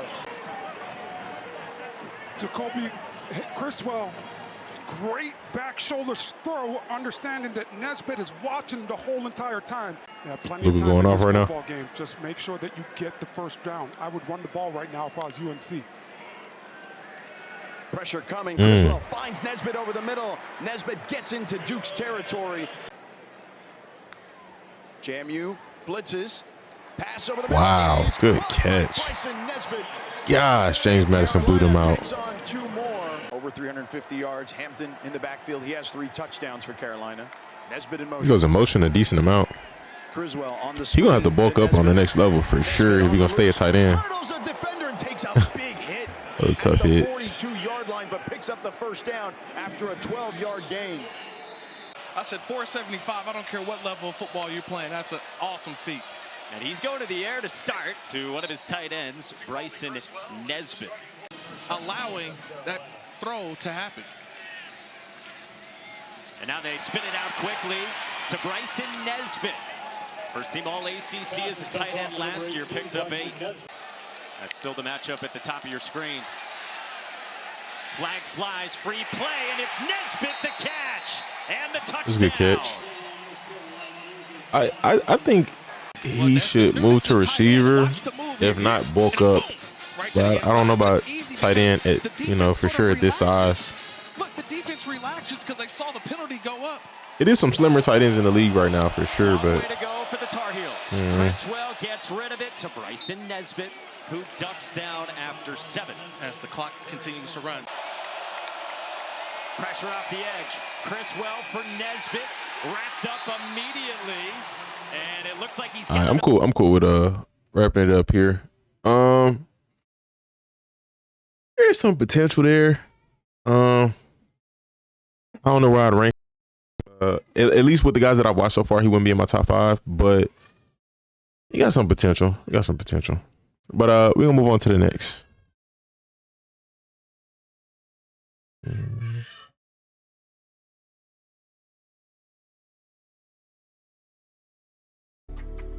One sec.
See who we got next. Let's go.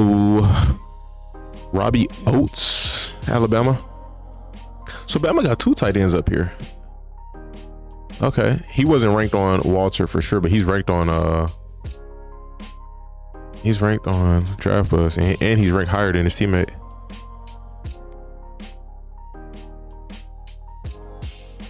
What's his name? Robbie Ouzts.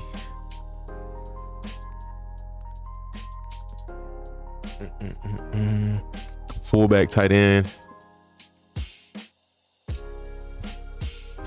Somebody already calling him to the Patriots. It's interesting. Okay, cool. I'll probably check out that highlight video. All right, time for another. Oh, it's not a highlight video. This is 2025. But apparently he edges, delivered devastating thing, football IQ, and got good hands on that athleticism. I might check this out just for the heck of it. Since if there's no highlights, then I'll check that out. All right, time for.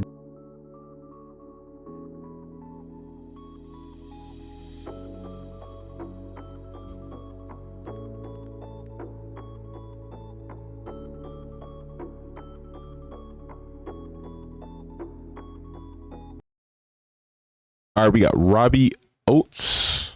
Hope I pronounced that correctly. 6'4", 270, big dude. 4'8", 40 times. But projected. 8 receptions, 108, 2 touchdowns. He's an inline blocking tight end, so he's a blocker. Okay, because he's ranked higher than the other Alabama tight end, but they're both going into the draft. The other tight end, he definitely looked more like a receiver. So this is kind of interesting that they got two guys who are, opposite sides of the spectrum as far as playing the tight end position, and they're both projected to somewhere get drafted. He's not ranked on Walter Football. He's ranked on Draft Buzz, and he's ranked higher than his teammate on Draft Buzz, but on Walter, his teammate is ranked and he's not. I didn't see any highlights for him. There's a video on Pat's stats. He's talking about him. He wants him to go to the Patriots. What it seems to be. But let's check him out. Say about him. All right, time for another New England Patriots 2025 NFL draft target. Today, we talk about Robbie Ouzts, tight end / H-back / fullback from Alabama. Okay. Robbie is 6'4", 260 pounds, who is a versatile, hard-nosed player from Alabama who could bring a throwback skill set to the modern NFL. While he has primarily been utilized as a blocking tight end / H-back in Alabama's offense, Ouzts has the tools to develop into a reliable asset in the passing game, yet definitely has that grit to be a fullback. Now with Mike Vrabel at the helm, it sounds like he's interested in bringing back the fullback, or at least getting someone who can work out of the backfield when the circumstances demand it. Well, I've been on the lookout this season for some college football names, and Robbie Ouzts is near the top of my list.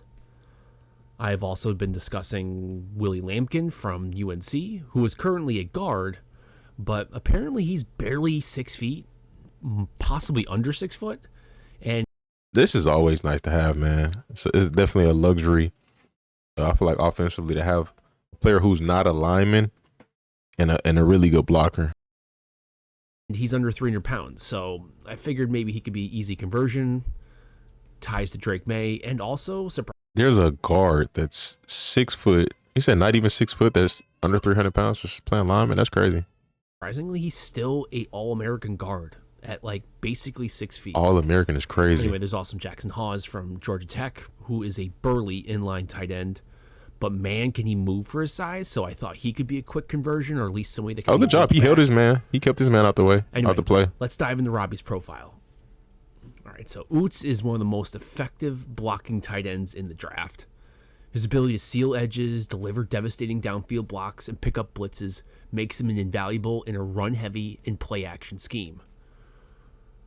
He also excels in both inline blocking and as a lead blocker down the field, showcasing. I've never seen an offensive lineman that short. Drive. He just doesn't throw his body at the guy. There's actually legitimate technique.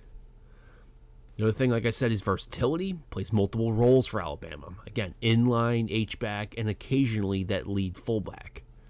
His position flexibility will allow the offensive coordinators to disguise the personnel packages. If he's in the backfield, it doesn't mean it's always going to be him doing a lead block. He's going to get also drafted. Effective in motion. He creates plenty of mismatches against linebackers and safeties in space. He's not just a blocker. It's too rare. Like, you just don't see this often at all. A tight end or tight end, fullback, whatever. But another offensive player that blocks, but they have receiving ability. Like, you just. The other thing, football IQ and toughness. Guys, he gonna find himself on a roster. Understanding of how angles and leverage works. He knows how to throttle his velocity when he's running, so he can set up the block. Very, very, very successful as a lead blocker. He's great at it. Obviously, he's going to bring that blue-collar mindset to every snap, too. This guy embodies the type of toughness and aligns very well with Patriots culture. Another thing, he's actually underrated as a receiver. He got limited usage at Alabama, but he had flashes of soft hands and was able to make contested catches. There isn't a lot out there, but when you watch him do it, it's not like by chance. He gets open, he's got good hands, turn. On the first play that he showed in this intro, we got 308. Patriots 2025 NFL draft target. Today, he moves pretty well. Robbie Ouzts. For him to be a blocker, he don't seem stiff. You know, primarily a blocker. He moved pretty well. So I wouldn't be surprised if he's a decent receiving option, and if he could stay at the weight that he's at, man, and he could possibly be a nice hybrid. But I mean, you know, we'll see. He's got good hands, turns, squares up, gets ready for contact. It's just Alabama's offense is not centered around a fullback, which will make him a reliable check down option if needed. And, you know, after the catch, he's a physical running style. He's going to be hard to bring down. Reminds you of Hunter Luke. Now, for areas for improvement, route running. I can see that. He's bigger. Basically really effective on short routes. And the thing is with Hunter, though, Hunter was like he wasn't really a blocking fullback. He was like a big. But I like that. I definitely like that. I liked him coming out of college, but he for sure put on a lot of weight from college to now, and I think they're trying to use him more as a blocker. This guy already has the size. I think Hunter had the athleticism. He has the size. He moves well at his size, though. I'm not gonna lie, moves pretty well. But even his breaks were a little bit rounded. I think he's already what they tried to make Hunter become. He's already that, you know. Straight line speed, strength, minus power, the run, great running aspect. Forward plane, the guy's moving, right? Crossbody, any rotation, he seems pretty stiff. And obviously, there's the other question, which is his production as a receiver. Again, utilized mostly as a blocker, but I suspect there's room for growth. And again, Alabama doesn't run an offense that would showcase his potential. That being said, we don't really know what he can do, so there's still some risk. I think I've watched enough. He's about to get into his fit with the Patriots. As a player, man, again, I draft. I don't see this guy going undrafted just because of his skill set. How much of a luxury that is in the NFL. I feel like, again, you know, all of the tight ends that we watched have been good receiving tight ends. To have, again, another guy who you can put out there and as a good blocker. Again, like I said, I feel like it's rare. But we're going to move on to the next. Let's go bit.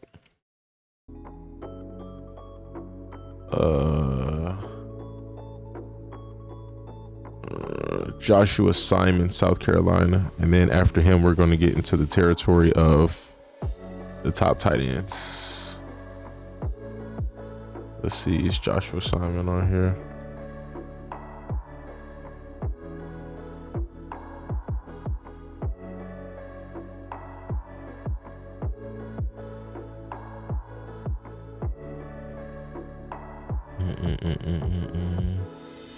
Oh. All right. Actually, almost done. That's pretty good progress. Hour 49 minutes. Pretty good progress. Maurice Brown. My boy got the goggles. That's crazy. I've not seen it. Football player with those.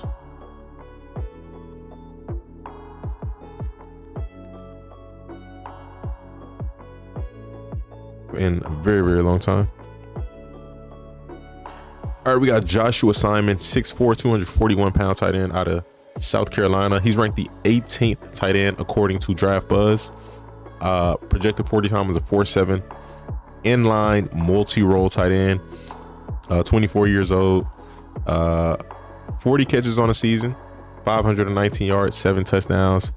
Let's see what he brings to the table. He's not ranked on Walter Football, but shout out to Dippre. I feel like I've came across his channel before. I could be wrong. Somebody with a similar name. Simon the Dog. All right, let's see. On the backup tight ends in the ball game. Josh Simon goes in motion that way. Pump fake from Sellers. Down the field to the end zone. That's it. Touchdown. Good adjustment on the catch. Adjust the face mask. Working out of the shotgun. Another slimmer tight end. In motion. Play action. Going to dump it down over on the side. Breaking a tackle at the 25, 30. And Josh Simon kind of big though. Turns up the Gamecock sideline. Carolina in their throwback 1980 uniforms. Ashford now out of the frame kind of gives hybrid a little bit, but I like that. At the 45, Josh Simon breaking a tackle like he normally does. Sellers out of the gun. Fakes. He'll throw out on the edge. He's got a man at the 30, 35. That's again Josh Simon. 1st and 10. The ball on the OU 33. Fake inside. Sellers stepping back. Going down the sideline. Got Josh Simon at the 2. That was nice. That was a good pass too. Sanders in the backfield. 2 tight ends set. Sanders to the right. Larvadan goes in motion. Behind him. Gonna roll left side. Throw it back. That's fire. And that's Josh Simon caught back in the end zone. Touchdown Carolina. 2nd down and 10. Lenore's has got him set. Now Simon Kind of remind me of Kyle Pitts. I know he's not as tall as him, but crossing route, tipped up, caught. 20, 25, 30. And that's Josh Simon down the near sideline at the 50. Not as tall, not as fast, but I don't know. He just reminds me of him a little bit. And Sellers, both backs over 100 yards. Sellers wants to dump one out. He's got a man wide open to the 20, 25, 30. That's Josh Simon. Kind of how he moves, the stride. He's knocked out of bounds. He is Sellers big. now going to try to run this thing out. Tight end. 2nd down and 12, 3:36 to go. And he wants to throw it again. He's got Josh Simon who's going to try to break it. That was a good broken tackle. At the 40. Oh, that's tough. Josh. At the 20, jumps over him at the 10. Oh, that's tough. Touchdown, Carolina. Okay. Josh Simon. Sellers quickly back up to work. I got to see a couple contested catches, and then I'll put him in my top 5 so far. Simon's got the ball on the flat. Athletic ability definitely there. Line. 3 wide receivers over the right side. Blitz on the right side. Picked up initially.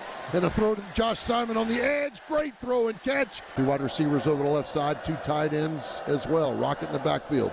Blitz up the middle. Sellers down to Josh Simon at the goal line. Good job holding on to it. Carolina. 2 wide receivers to the left, and now Bennett comes behind him in an orbit motion. Sellers looking left side. Throwing underneath. Wide open, Josh. Josh got it to 35, 40. Josh Simon into Missouri territory. He's solid. I ain't gonna lie, man. Sellers. They'll fake it to him. Dump play over the middle. Touchdown, Carolina. Sellers out of the gun. 4-man rush. Got time. Rolling right side. Got a man wide open at the 50. Knocked out of bounds. That's Josh Simon.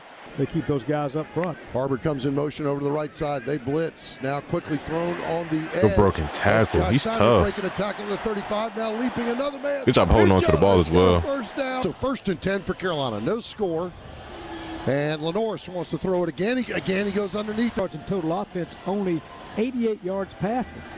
Lenore Sellers underneath route again. Good broken tackle. Simon comes in motion right. Pretty solid after the catch. Pistol formation. Fake inside, throw to Josh Simon, caught. Sellers is going to empty the backfield now in the all-white jerseys. Number 16 in the pocket. 3-man rush, got plenty of time. Dumps it down. Josh Simon. He's consistently breaking tackles. Motoring inside the 45. They can't bring the big guy down.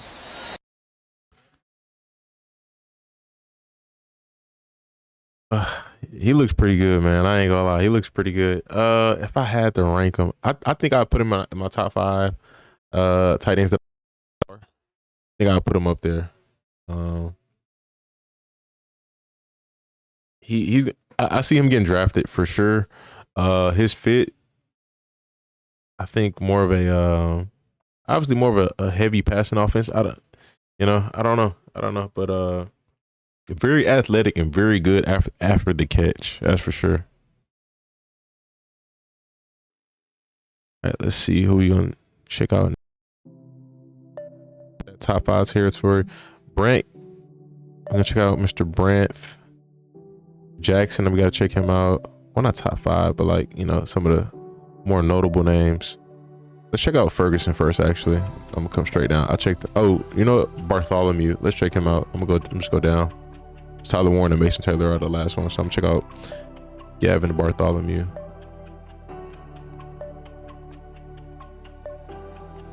You're doing pretty solid on time. Not exceptional, but definitely solid.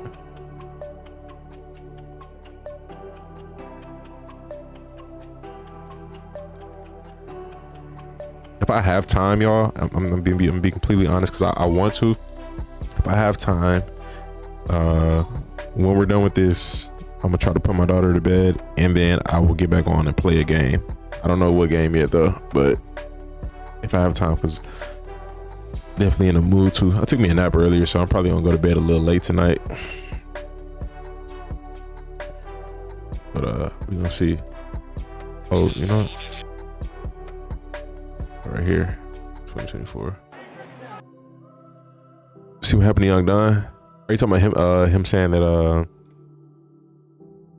like he's not Christian anymore? If you're talking about that, yeah. If it's something else, I don't know. But he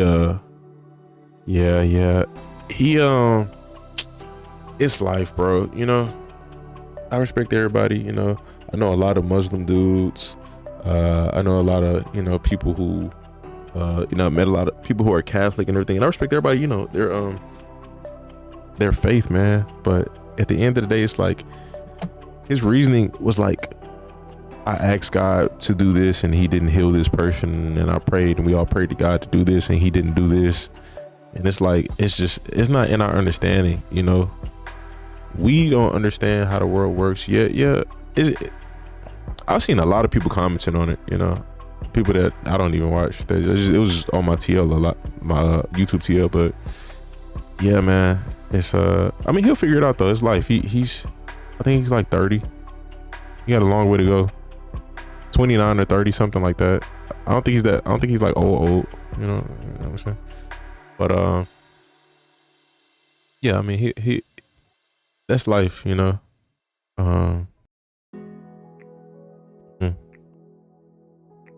It's kind of I feel like a deeper topic, but it'll be on him, you know, whether he wants to go back or not, you know. But it's just like God doesn't work like that, you know. Like, just because I ask you to give it to me, you have to give it to me. You got to do what I want you to do because I asked for it, you know. And if you don't, then I don't believe in you anymore, you know. It's just I know there's a verse that says ask and ye shall receive and stuff like that, but it's like, I don't believe that applies to everything. Like, I can't pray for $1 billion and just pray and say I need this billion and then expect to get it. Like, it's just, you know, some stuff is just it's not in our control. But yeah, it's life. All right, y'all, we have Gavin Bartholomew, 6'4" tight end out of Pitt, 241 pounds. Pitt, they put out some nice players pretty often. 38 receptions, 322 yards, 4 touchdowns. Ranked 24th amongst his peers according to Draft Buzz. 4.78 40 time. He's 21 years old. He's about to turn 29. I mean, he's about to turn 22. I'm sorry. He did have a Senior Bowl invite. He's ranked 8th. This is night and day. 24 to 8. That's crazy. He's ranked 8th on Walter Football. Projected to go in rounds 3 and 5. He was a decent contributor in other seasons. He earned an invitation to the Senior Bowl. He has potential to be a solid backup in the NFL. That's interesting. You know, it's interesting with a lot of these tight ends that I'm watching, bro.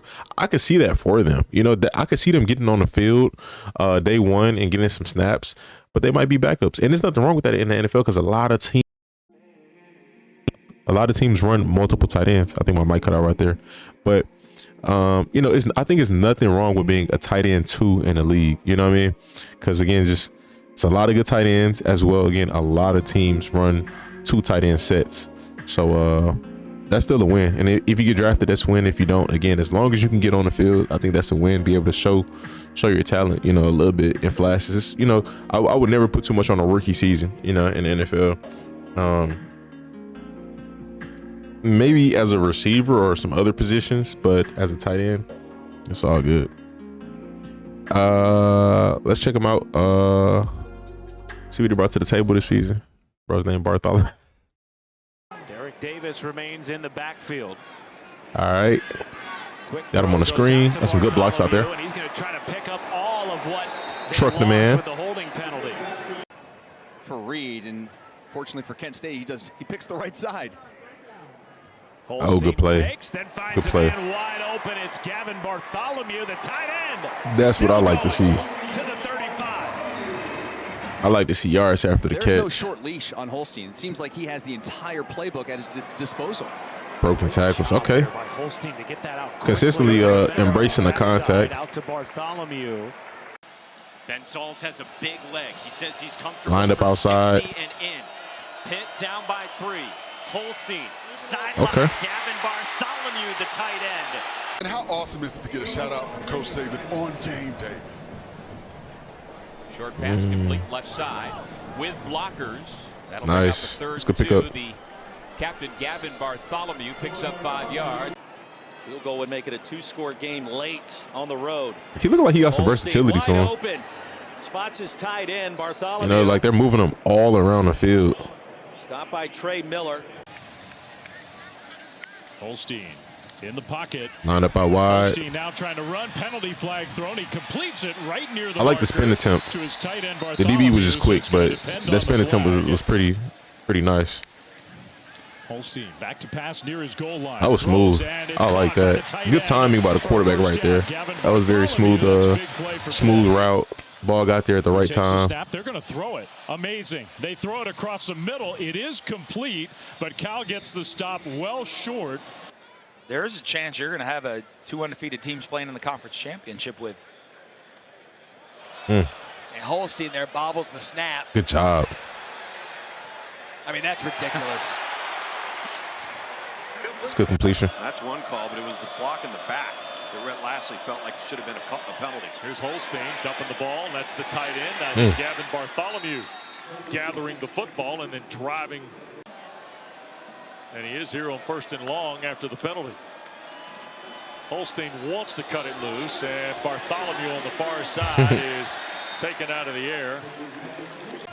Sincere Lee, C.J. Lee out on the perimeter to the far side. Boy, of the Pitt was formation. 7-0. Holstein looking to throw. Back here to the near side, Bartholomew, the tight end, made a man miss. And then helped out of bounds by Sanders. Off the 10. Here go the Panthers. Holstein, Bartholomew the catch. Good stiff arm. At 5, and it'll They just stay swarmed 5. him. Tackle made by Kempton Shine. Loss of 1 on the carry there a moment ago. Here's Yarnell again. Gunning for Bartholomew. Good pass. Goal for the Panthers. Tight end, 3 receivers. Yarnell looking, shoots it to That was nice. Bartholomew. He lines up literally everywhere. The old guys hook up. It's funny they call him old, but it, Fourth quarter. college. Yarnell steps into the throw. Bartholomew, first down. Back to back. Impressive drives. Receiver open. That was a good pass. Touchdown Pitt. Touchdown catch of his senior season. And this is asking a lot of D. Creighton, who's in after Sammy Brown was ejected earlier. He's one-on-one coverage against the outstanding Bartholomew. He gets behind him. It's perfectly lofted over the top. The quarterback is solid. And the tight end secures it for his 2nd touchdown of the year. 15-yard play. Under a minute to go. 1 timeout for Pitt. They need a touchdown. Yarnell flushed by Parker again. Throws, caught. That was nice. Good catch. Along the sideline near another first down. This drive, I'm looking at Des Reed the whole way out of the backfield. Find a way to get the football in his hands in the pass game. Well, they had him in the flat. Instead, it's the tight end, Gavin Bartholomew. Good job attacking the ball. Just one deep safety. Looked like somewhat of a body catch. He might have been able to wait on that, but it's a quick throw and Good just pickup. enough for Gavin Bartholomew. Exits the backfield and heads out to wide receiver position at the top of the screen. Cardinals rush 4. Slant is caught by Bartholomew. The tight end with his second first down catch of the drive. It's 11 yards. All right, third down and goal from the 11-yard line. Four-man rush. Yarnell steps up, delivers a strike, and that is a touchdown. Easy. Gavin Bartholomew had a drop earlier in the game. That's his third receiving touchdown of the season. Corner route at the back pylon. This time you give that same action and then chop it down. Get you right on the end zone. Like you said, a drop earlier in the first quarter. Good connection. Second down at 11. I like that. And the catch See what he do with it. This pan, the broken tackle. Inside the 10 and down to the 5-yard line is Bartholomew. I like that he attempts very often to get yards after the catch. 2 yards per rush. And a little inside pitch, it'll go for a Sheesh. touchdown. Referenced it earlier, the shovel pass as we see the ace ump cam. This used to be a staple in the Pitt offense when Pat Narduzzi was first head coach.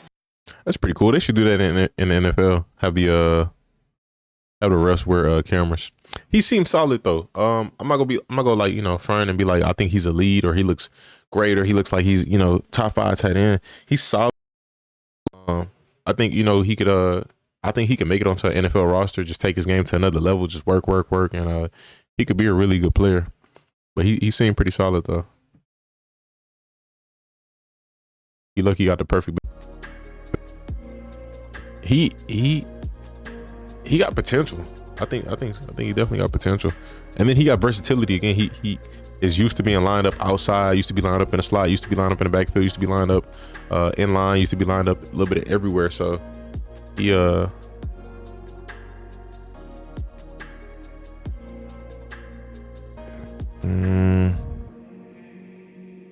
where we at? He did all of these. We're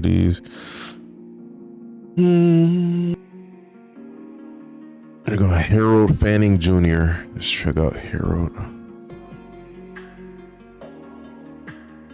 Man, we running through him, doing pretty solid.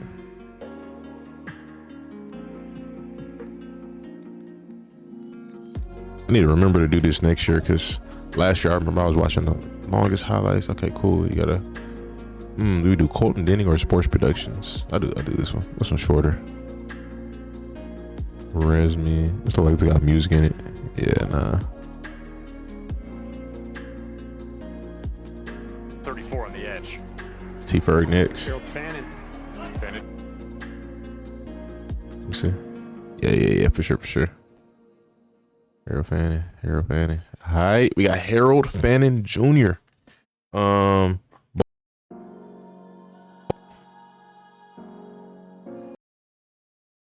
Am I tripping? This is 117 receptions for 1,500 yards and 10 touchdowns. Is this real?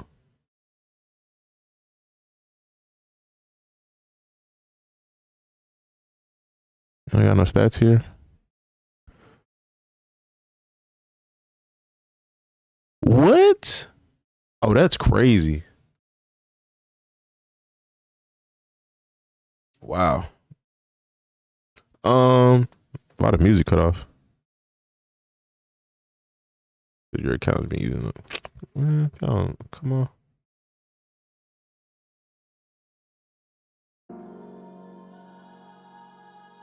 Yeah, that's wild. He's ranked the 3rd tight end in this class according to Draft Buzz. 4.62 40 time. Those stats are insane, dude. 6'3", 238. So smaller tight end. We'll see. Looks like he might be more of a receiving tight end, inline receiving tight end. He had an invite to the Senior Bowl. Walter has him ranked as the 4th best tight end in his class because he was extremely productive. He had 9 carries for 65 yards and a touchdown. He projects to be an F tight end. I wish I knew the difference between F and Y. I need to look that up. He will have to develop the ability to pass protect and block the C gap to be a true 3-down starter. Okay, so he's a straight up receiving tight end. Projected to go rounds 2 and 3. Them stats is crazy. That is insane. Definitely the build reminds me of Irv Smith, if I'm not mistaken. I think Irv's like run that size. Could be wrong, but yeah. Let's go ahead and get to it. Shout out to Sports Productions. I'm probably not gonna watch the whole thing. We'll see how good the highlight is. He does have a lot of yards and receptions. We'll see how good this highlight is. If I can find a shorter one, actually, you know, because I just want all the big plays, honestly. See, this is not gonna be 2024 though.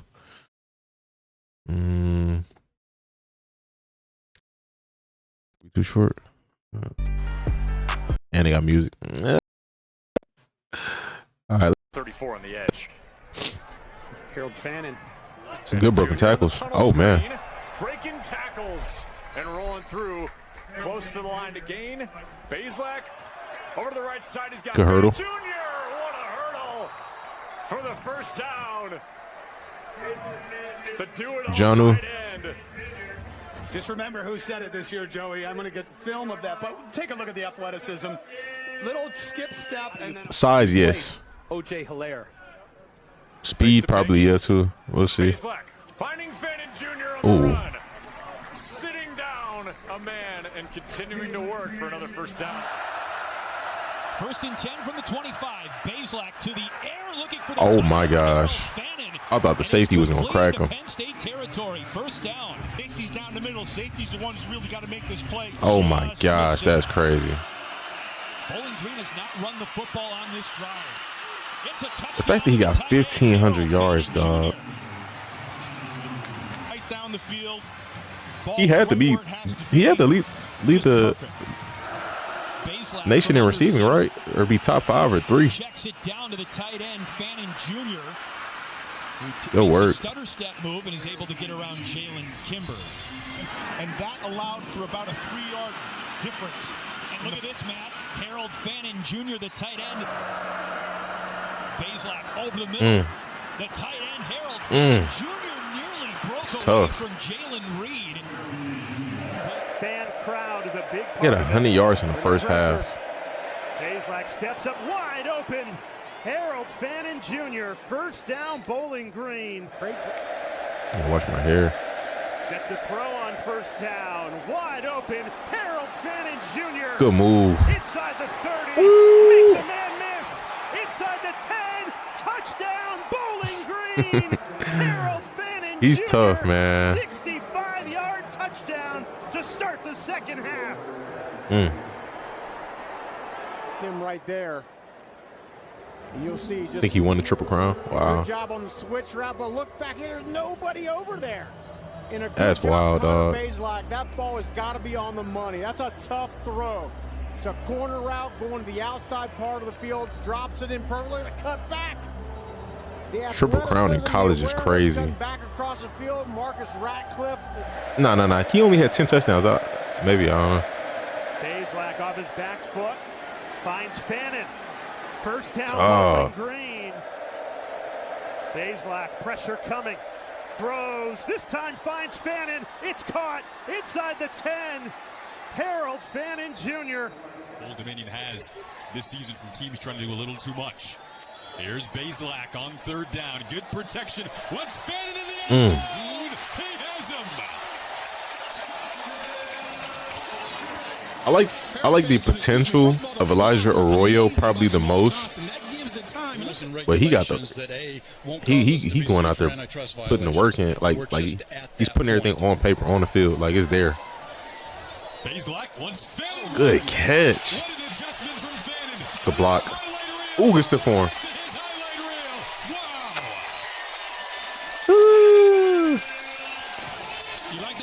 Yeah, he #1 right now, man. Very much so. The skill. You can be a great athlete, run and jump and all that, but look. That's crazy, dog. Under duress, and he's one of the best players in America. After catching the football, he's got a and ranks #1 for his pass routes grade of all receivers. And they wasted little Good time. stiff arm. Broken tackle right off Oh the my bat. gosh. Harold Fannin down the sidelines. Still on his feet. This is crazy. Gain to start out the game. That's crazy. Everybody wanted to know where he'd line up, and Akron felt the fury immediately from Harold Fannin Jr. Man in motion. It's Fannin Jr. Can he get to the outside? Wow. He does. He's down to the sidelines. Oh my gosh, dude.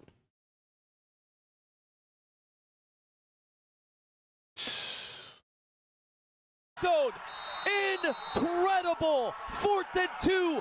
Touchdown to the house for Harold Fannin Jr. To see a tight end sweep on 4th and 2, and it's even more rare for that tight end. I know he was looking like Derrick Henry in high school.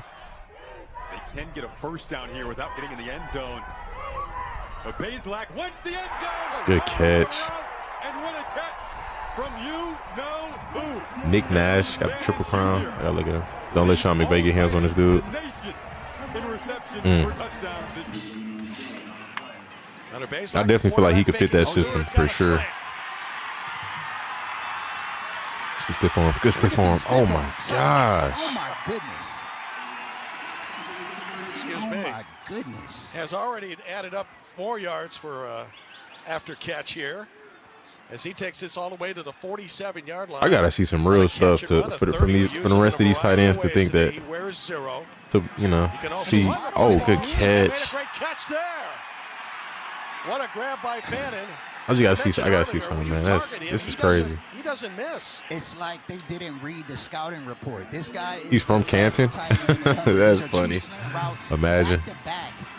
He was born for it. Great catch. Slow coming off the field too. Wonder if that's perhaps Malcolm Johnson as well. 1st and 10 now from the Kent State 41. A little slant. You go to the money man instead. Harold Fannin with another catch. His 4th of the game and a bullet. Bend but not break, as the cliche goes, type of defensive effort today, particularly in the red zone. Setting up the screen nicely. Oh, he's got all day. Harold Fannin with a catch. Clean catch. He might have gone all the way, but that was set up nice. Kind of Bazelak that real well. That inside flip. Good hurdle. Fannin with a dive. No signal yet. No signal yet. They're going to talk. I'm not sure. Well, no signal has been given. Like it was pretty clear he got in there. As Jamal Johnson goes in motion. Out of the timeout, Bazelak steps up, throws it to Fannin. He's got an easy first down. Catch and run inside the 35. Hey, baby. Well, you're putting the ball in the hands of your dudes, and that's their dude right there. Does a great job getting vertical, get a nice, easy first down, keep the drive alive. Head coach, he has used it so many ways. He's even been used as a Wildcat quarterback from time to time. Here's Fannin again, and that's going to be another first down. Down to the 11-yard line. I could see him as a day one starter. But again, it just depends on the fit in the offense, Wants to throw here. Down the seam, he finds Fannin again, and he's loose. But, I mean, as far as getting on the field, yeah, very likely. I could see it day one. Good catch. Down to the 44-yard line of Western Michigan. That's not easy now.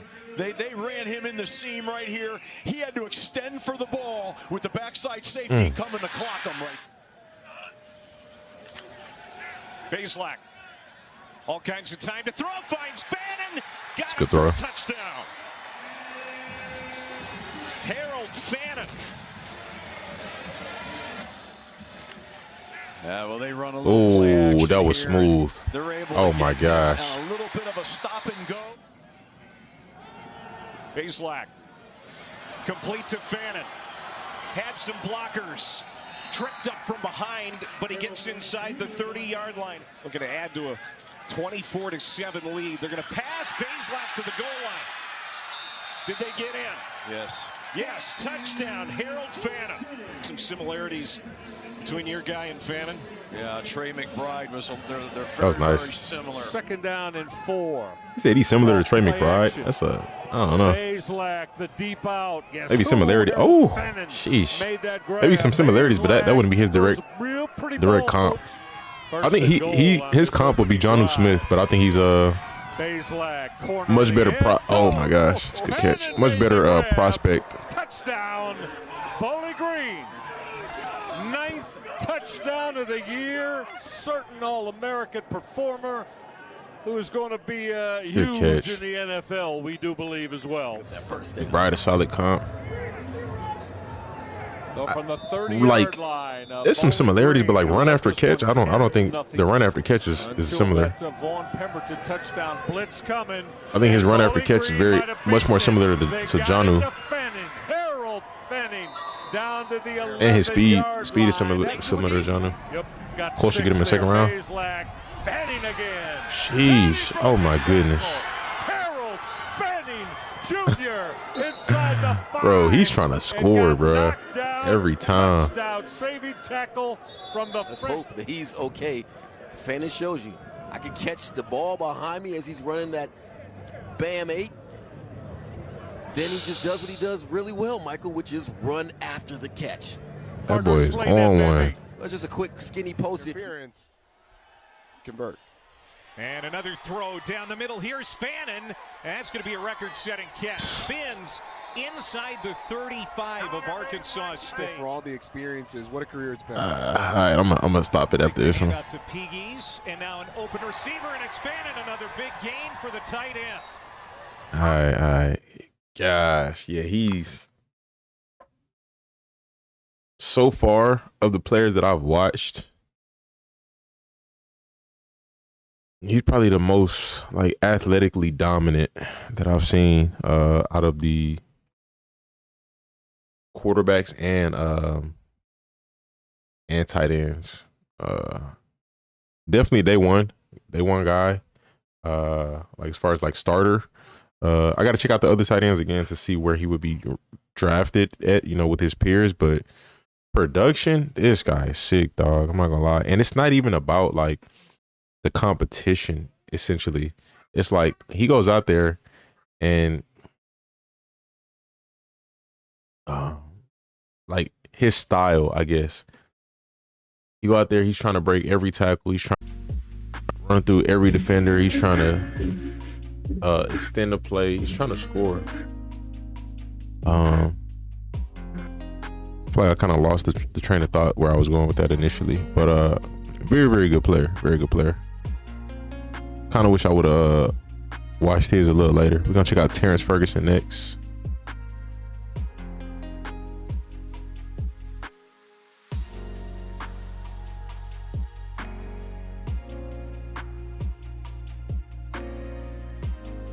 It's number 7.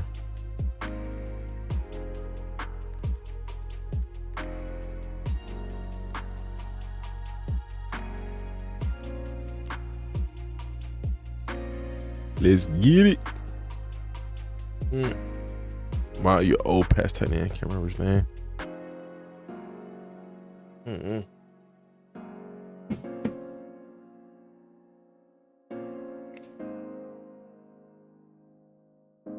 Where we at? We are 2:17 in. How many we got left? We got Hawes. We got 1, 2, 3, 4, 5, 6, 7. We got 7 left. This is probably gonna be like a 3-hour stream then. All right. We're probably gonna be about like 9:30-ish. We'll see. All right, we got Terrance Ferguson, 6'5", 245-pound tight end out of Oregon. 43 catches, 591 yards, 3 touchdowns. He's ranked 7th according to Draft Buzz, 4.7 40 time, 22 years old, and he had a Senior Bowl invite. Walter has him ranked 7th. He's 7th on both. Pretty cool. Walter has him ranked 7th.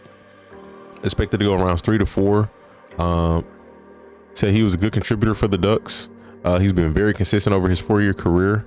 He was a good contributor through the air. If he excels in the postseason, he has potential to rise after showing steady production in college. Okay, so good stuff about him. Shout out to Under the Radar prospects for the highlights. We're gonna go ahead and check out Mr. Ferg and see what he brings to the table. Okay.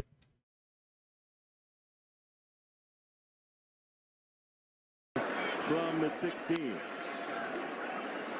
Pump and go. It's okay. A screen. It's Ferguson. Wide open grazing space. Okay. Terrance Ferguson still going. Okay. Big play. The 21, he finally falls. Big play. A loaded college football day. Whittington in the backfield. Gabriel to throw. 3rd down and goal. Gabriel staying alive. Time end zone. Good job. Touchdown Ducks. Here Nerf working. As he calls it, Gabriel wants to throw it back this direction. He's got a wide open tight end. Terrance Ferguson, little soft. He's smooth. To the 20-yard line. I can see some Trey McBride in him a little bit. I'm not gonna lie. The gun on 4th and inches. Play clock down to 5. How he moves. Gabriel keeps wide open. Ferguson. Get that stiff arm. Get that stiff arm. Come on, man. Burke, and he does. Ferguson pinballs to the 20.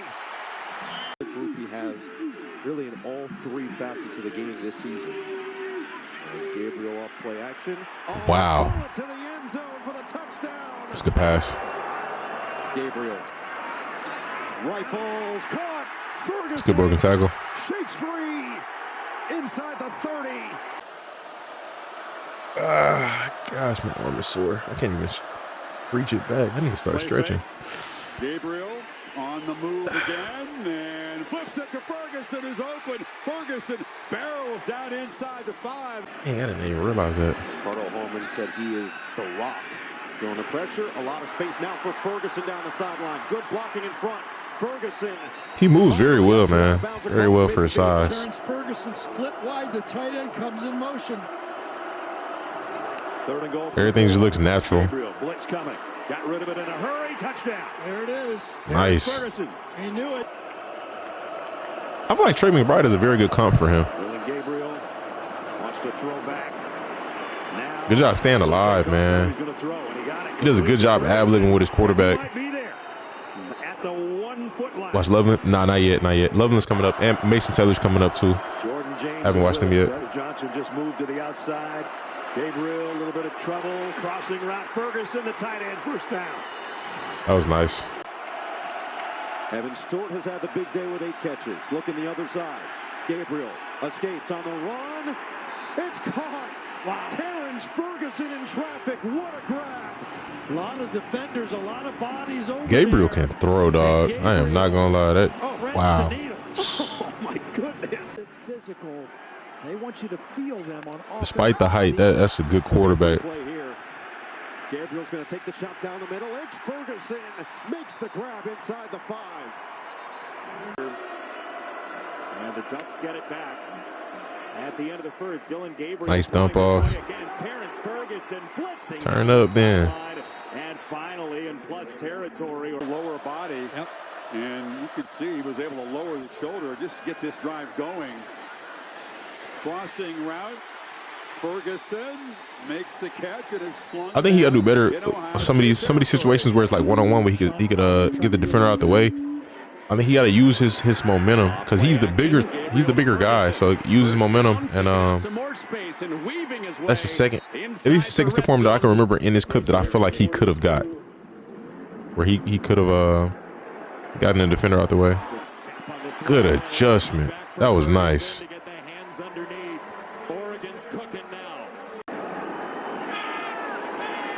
Oregon has not scored since the first half.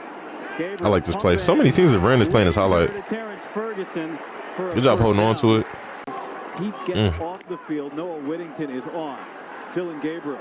There's Terrance Ferguson. Ferguson, the linebacker, gets down near the tight end. 7th year back at the FCS level. Playing crazy. Idaho, and it's been a great success under Eck. Terrance Ferguson across midfield. On 3rd down, Gabriel surveys outside pass. Ferguson kept his footing enough to pick up the 1st down. Yeah, I think overall as a receiving tight end, he is nice. I can see him being like a day 1 contributor on the team. Not saying day 1 starter, but like he could be a solid 2 day 1, you know, and then maybe work his way in the system. But why'd I keep popping up? I think what he could do better at is just his run after catch.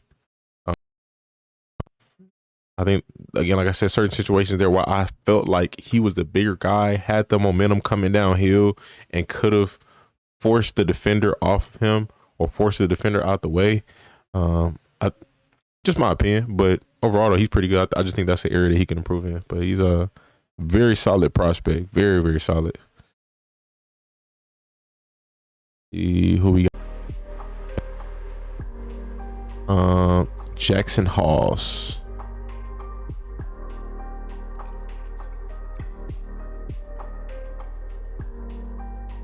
Saw him when he's ranked 10th on here.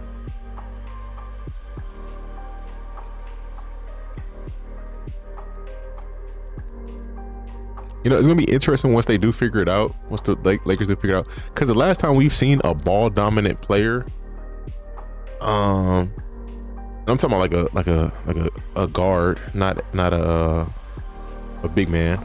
The last time we seen a ball dominant player work with LeBron was Kyrie. You know, Rondo was a facilitator, but it wasn't ball dominant to that extent. So it's like, this is going to be very interesting, but like they have no choice but to make it work. And it's a situation where they make it work, and it's going to be nice if they do make it work. All right, so actually I'm going to do a 2 for 1 on this one here. More of a blocking tight end. Every Medea movie a W.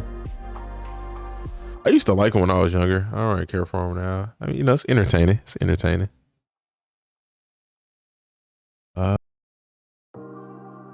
Now it's just like psychological stuff. I still gotta watch Parasite. I still haven't watched that yet. I still got the tab open on my other thing. Still got it open. I just haven't made time to watch it yet. But I like watching, like, I don't know. I don't really care for comedies anymore, and that's what I feel like Medea's be like, the comedies, a little bit of drama, but I don't know. It just don't fit like what I care to watch anymore. I haven't watched a good comedy. Now that I think about it, I haven't watched a good comedy movie, and I don't even remember. Genuinely don't remember. I gotta check them out. Watching the movie on Peacock. What'd you watch? Didn't like it.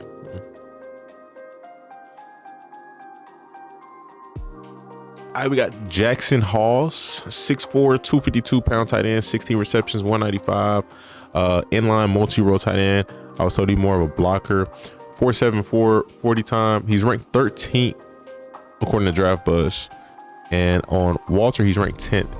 He's not a prolific receiver, but he's a good enough blocker to earn an invitation to the Senior Bowl. It's pretty good. So I think that says a lot about his blocking.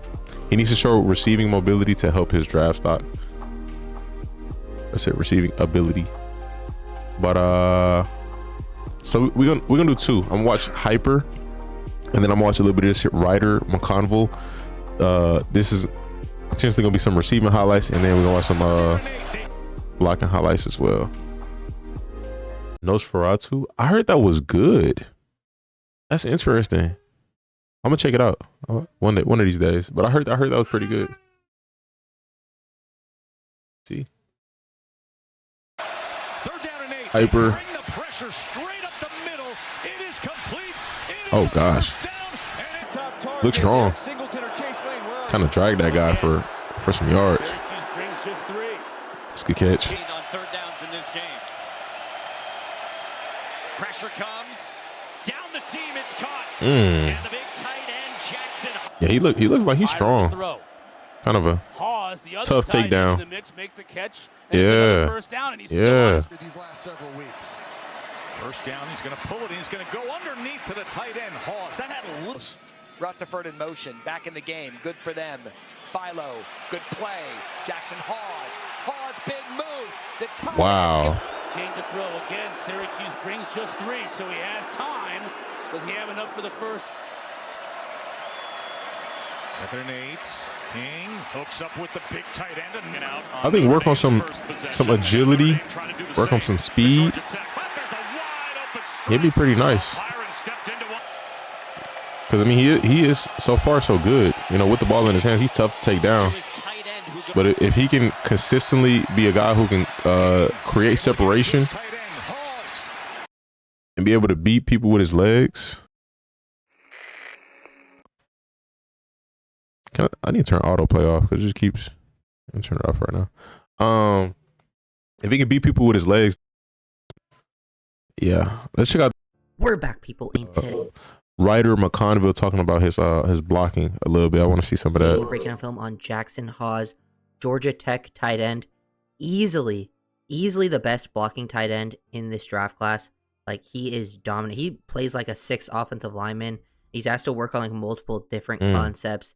like as a puller, constantly getting out in space, being as like a lead blocker. Wow. He can attach to the line of scrimmage, plays your wide tight end, down block, reach block, those types of things. He's also blocking on like screens and stuff out on space on DBs. And he's doing it to all different types. Like he's athletic enough out in space to block DBs and linebackers. And then he's also physical enough at the point of attack and plays with good enough technique to where like he can take on edge defenders, things of that nature. Like he's getting drafted for sure. Really good blocker, and he finishes his block. He plays with physicality. And to me, he's like, I would love him in any Shanahan system. Obviously, as a Dolphins fan, I think if you miss out on like some of the top tight ends that are like really complete Y guys, I think Hawes is like a really nice consolation prize because he like has all the strengths and weaknesses. Like he has the complete opposite skill set of Jonnu Smith, and they can complement each other like really well. And his blocking, I think, is just different. And usually you think of like blocking tight ends as like day 3 guys, but if you really pay attention to the past few draft classes, like the blocking tight ends have been starting to go in like in day 2, like round 3 area. Like last year was Tip Ryman. Before that, they were going like Darnell Washington, and then like Luke Schoonmaker went in the second round a few years ago. It's like, I ain't gonna lie, Darnell Washington, though, his potential, I feel like as a receiving tight end, like if you can get the ball in his hands, again, he's a big dude, but if you get the ball in his hands more, like he could be dangerous. He could be like Gronk type. Like they just don't utilize him. his blocking tight ends are starting to go up more, and I feel like Hawes is a better pure blocker than pretty much all those guys. Really have nothing to say about him as a receiver. Like there's really nothing to go off of. So I don't know. Like I feel like he can do maybe the basic stuff, but don't expect much of him as a receiver here. But you just see him just down blocking like a pretty big body edge defender, and look how he gets engaged. He does a great job of sustaining. He has great leg drive in his lower half. Like look at him drive this guy, move him out of the play, like display. I'm gonna go ahead and wrap it up there. I feel like I've seen it decent enough that he's shown so far. I don't want to spend too much time on it. He looks good. He looks good. I do agree. Some of these blocking tight ends could go early. He got some talent as a receiver, and that I feel like primarily goes in the run after catch category because he's so strong as far as breaking tackles. But if he can work on his agility, maybe some route running, and work on creating separation, this guy is a easy full-time starter just based off of how well he blocks. And he's gonna be one of the better. I feel like it's harder to create a tight end, turn a receiving tight end into a blocker, but I think it's easier to turn a blocker into a receiving tight end. And I think again, if he works on it, he could be really great. But we'll move on to the next.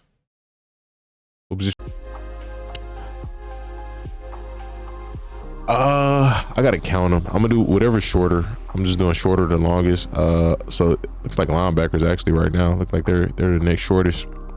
I want to do running backs the most, but it's probably a lot of running backs. So it's probably gonna be linebackers next. That's what it's looking like.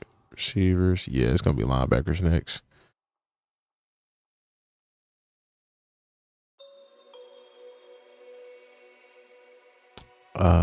Let me go back to tight ends.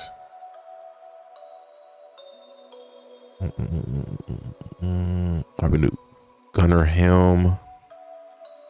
Check out Gunnar. I'm pretty familiar with him. Not crazy familiar, but I've seen him. I've seen him a pretty fair amount. I got him ranked 6th.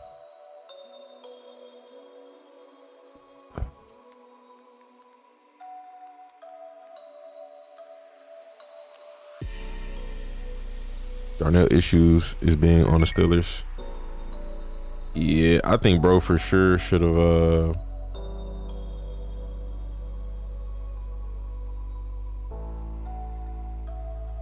I don't know.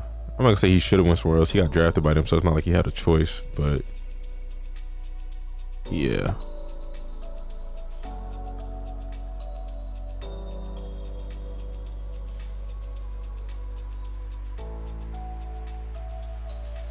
Dang, boy, the shorts is not doing what they were, but just gotta stay consistent. Trust the process.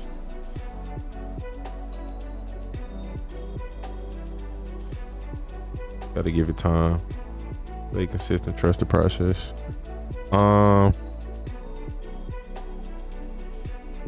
Inside the edge. I'm gonna check him out. It's 2024 highlights.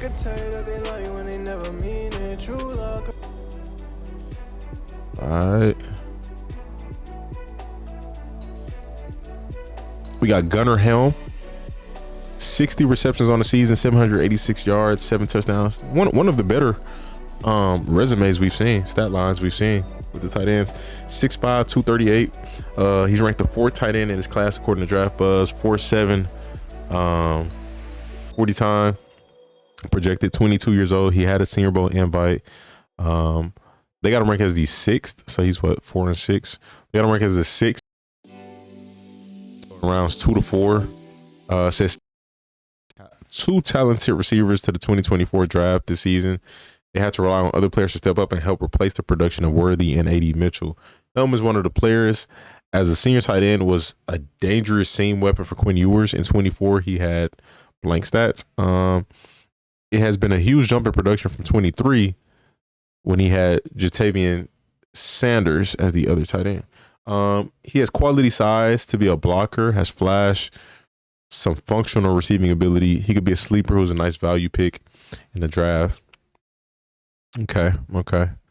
Where we at with it? I'm tripping. Right here. All right, shout out to Inside the Edge. I'll check out his highlights. Brings to the table. It's really cool to watch this relationship at work. When Ewers not dressed out today, he's on the Texas sideline.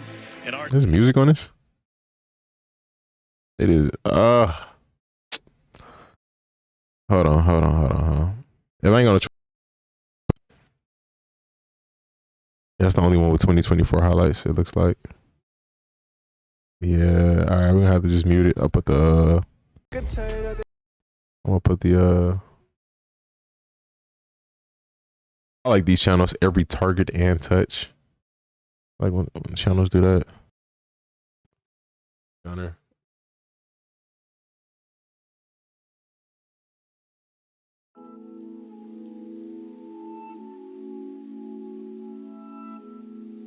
Oh. Okay, that was tough.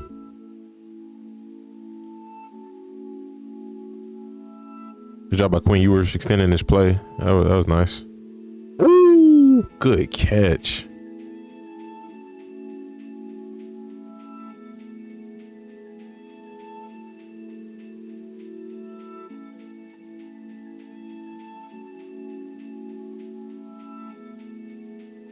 Definitely looks like a prototypical modern day tight end. Nice. That was a nice play.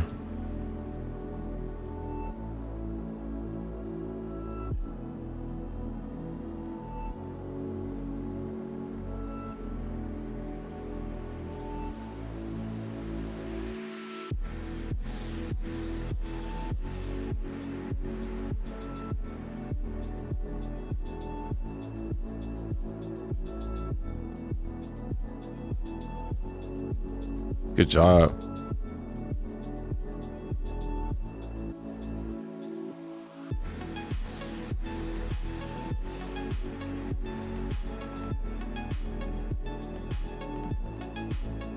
That was a good catch.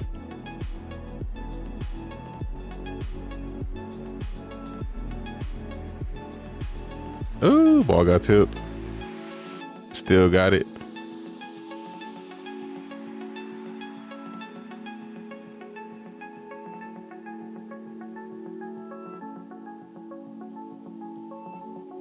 You got a good catch radius. Does a good job extending to make catches, outside of the torso window. That was nice.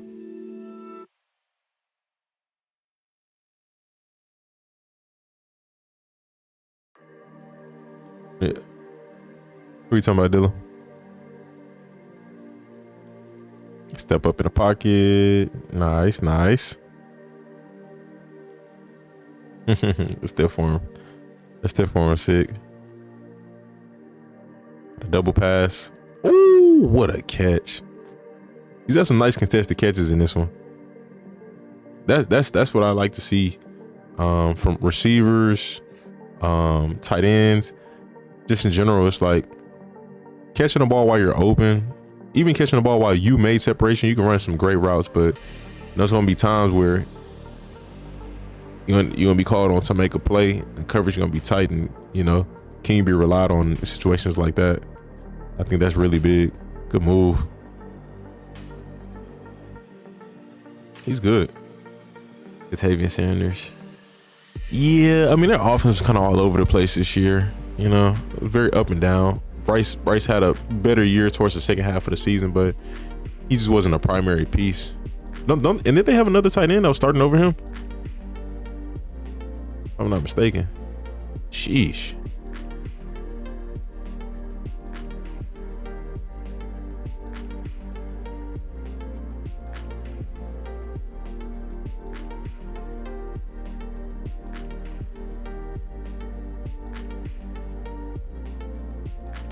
Season-ending injury doesn't help either. Yeah. Tommy Tremble, yeah. I think it was Tommy, and I think another tight end was getting more play than him. That was good. Good score.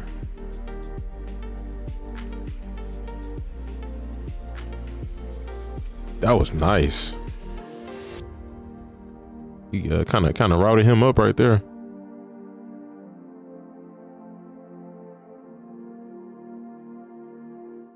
It was light work.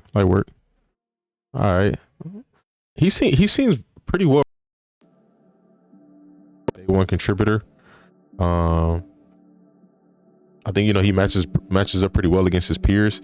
He in my opinion is not the best tight end that I've seen so far, but he is good. He's in that top tier, that upper tier for sure. Next we have Brant Kuithe.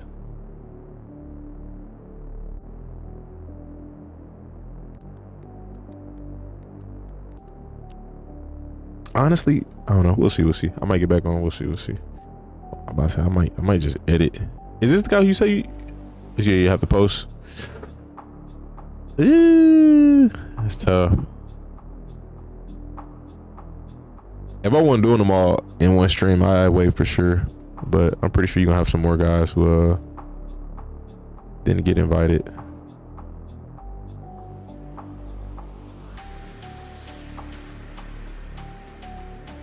He's not on here? Oh, he's not on here.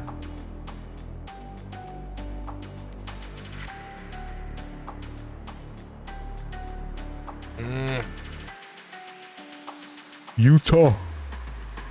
Maybe put out some dogs. Let's see, we got Brant, Colston. Got 3 more and then we done.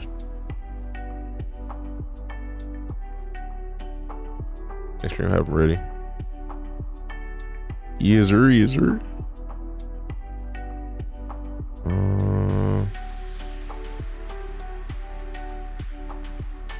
Where I'm at. Okay. We got Brant Kuithe, 6'2", 236. He's from Katy, Texas. Runs a 4.6 40 projected. He's ranked the 11th tight end in his class according to Draft Buzz. 25 years old, 35 catches, 500 yards, and 6 touchdowns. He's not ranked on Walter Football, but let's see what he brings to the table.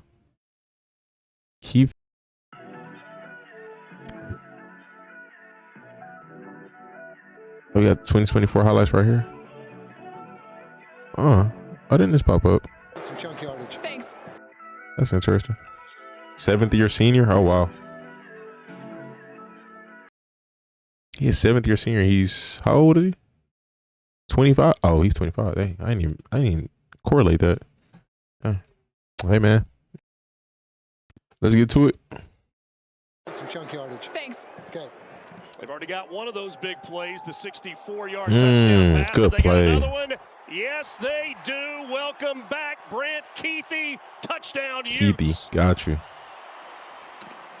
17 for Kuithe. Now in his 7th year in college football. That was a good play. That play was 13 personnel. 3 tight ends to the right side. The season opener, out of respect for what South Dakota State has been. Absolutely. Kuithe on the Wow. reception, Ooh, that's tough. I love to see that, man. Touchdown. Love to see yards after contact, yards after catch. Kuithe, his third of the game. He knows he may not play in the second half.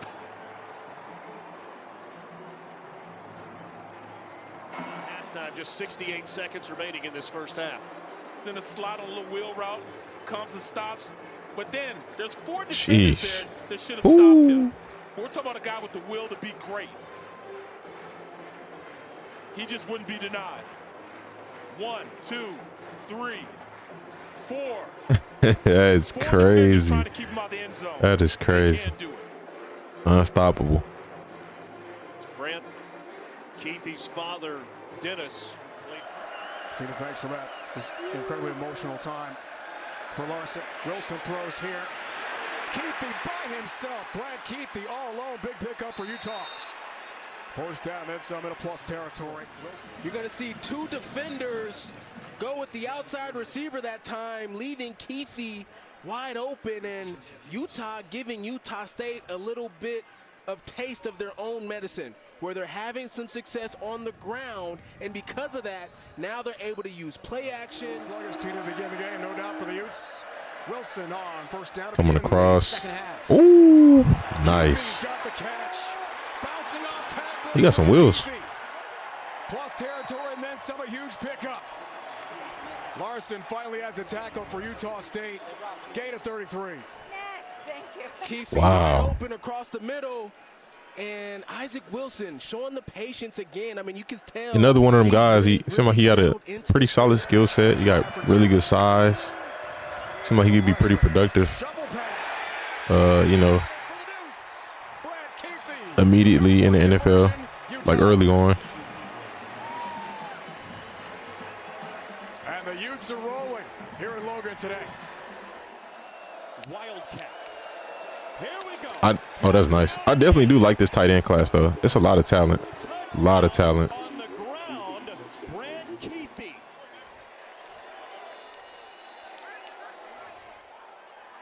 It looked like he got the wind knocked out of him earlier. He knocked out somebody else's here. But the Utes have brought this version of keep away. Now Wilson off play action. Wants a deep shot. Wow. Down the middle. Brant Kuithe will Walks in. All right, all right. Look at all these big bodies up here. We are just going to max protect. We're going to release 2 guys. Isaac, get on back there. Buy yourself a little time, and then just go throw a laser. Wow. Kill Smith, the corner, tries to undercut it there.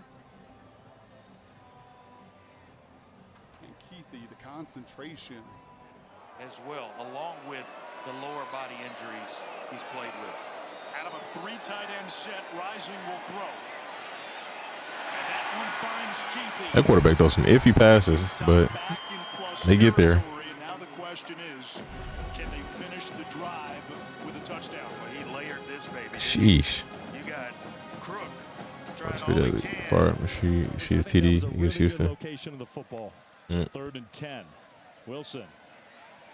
Plenty of time, zings that one in there, and here's your explosive play. It's Kuithe into TCU territory. Back to that explosive game by Brant Kuithe. Tight end good route. In the slot position, just working against good break on the route. I'll say that. Job of selling deep, getting the safety. To Arizona State on the road, and last week a disappointing loss to TCU, 13-7. Sheesh, that was a good rush. Complete to the outside. Ooh. That's Brant Kuithe, the tight end. Brant Kuithe with open field, trying to run away from everybody. Kuithe to the 10. Kuithe great blocks. He got some solid athleticism for sure. Utah, 71 yards. Like I said, I think he has that especially early in games with a big that skill set that puts him up there with the other tight ends. His home state of Texas, the Katy native gets into the.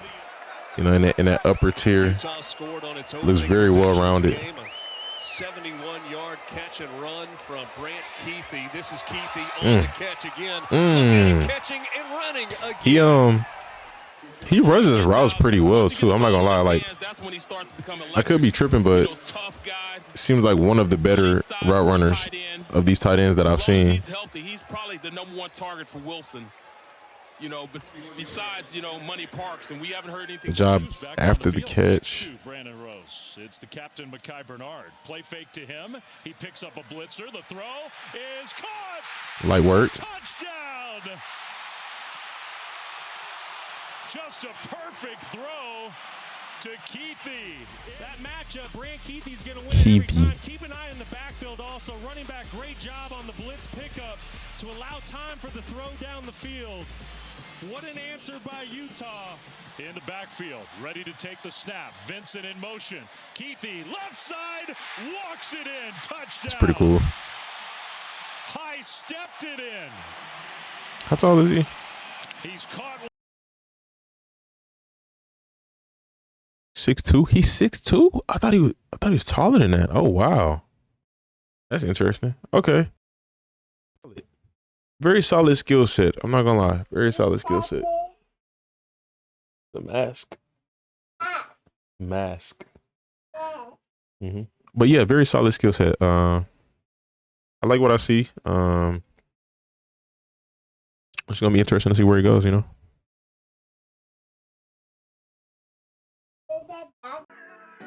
This dude is legit. It's just injuries that's been a problem. That's why he's 7 years senior. For you know, all this stuff that happened in let me help.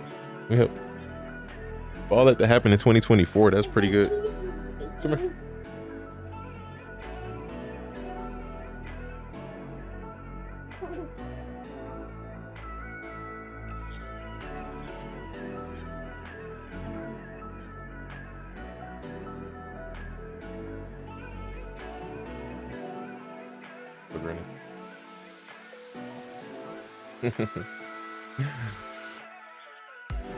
All right, where we at? Got Colston Loveland next. After that, we have Mason Taylor and Tyler Warren.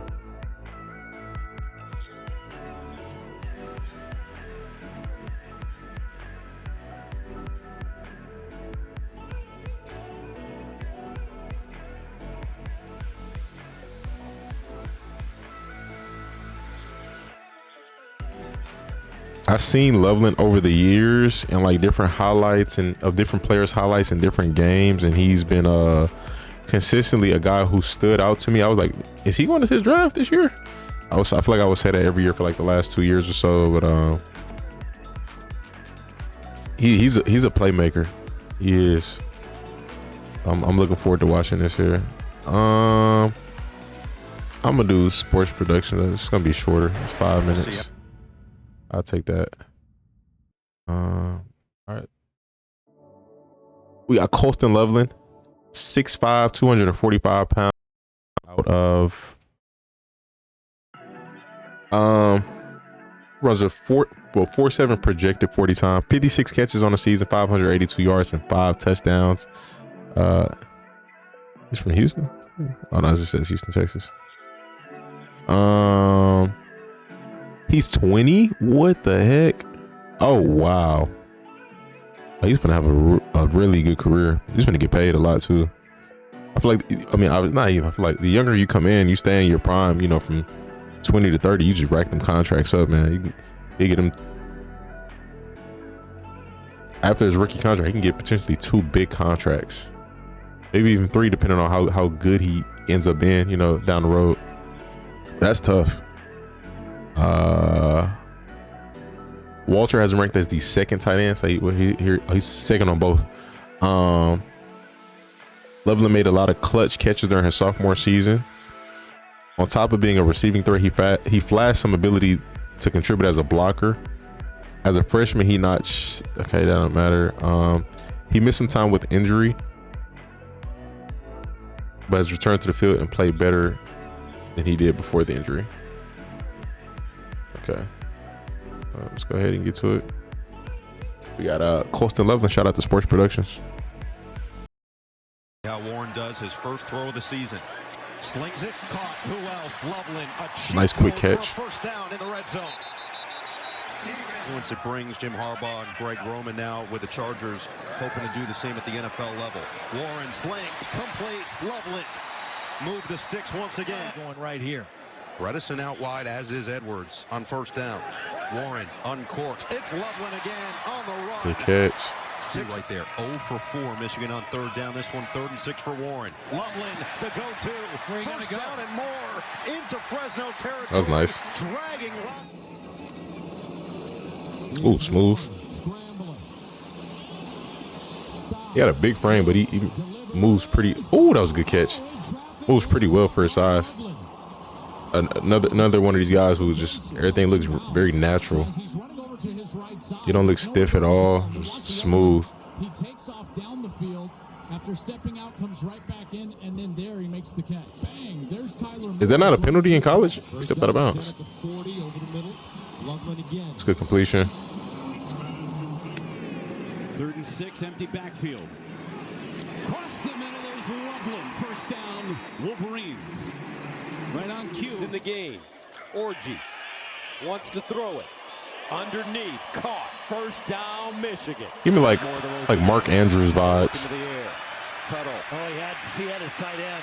Missed now has to escape. Throws. Oh, it's there. Loveland. Touchdown. Tuttle. Impressive. Oh, I love it. He had his other tight end, Klein, wide open and missed him. And found Loveland. Watch Klein come open right here. Wide open. This is it. Extend the play, keep my eyes downfield, and I find old reliable. Blocker. Here it is. That's what I've been looking for. There it was. They waited a couple plays. Hey, this is cool. I'm not gonna lie. I got the throwback uniforms. I've never seen this. This is Illinois. They got the helmet style to look like the old uniforms. That's pretty cool. I like art, so you know it might be ugly to some people, but I like the concept a lot. Great adjustment. Ooh, sheesh, that was a good hit. Think players. Warren wide open. He's smooth. Got a little speed to him, but he's very smooth.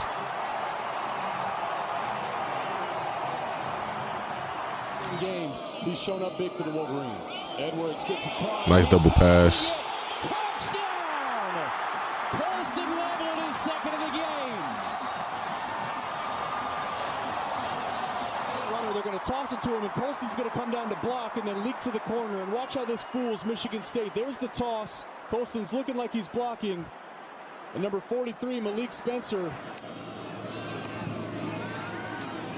Warren throws wide open man. Catch. To his tight end Loveland.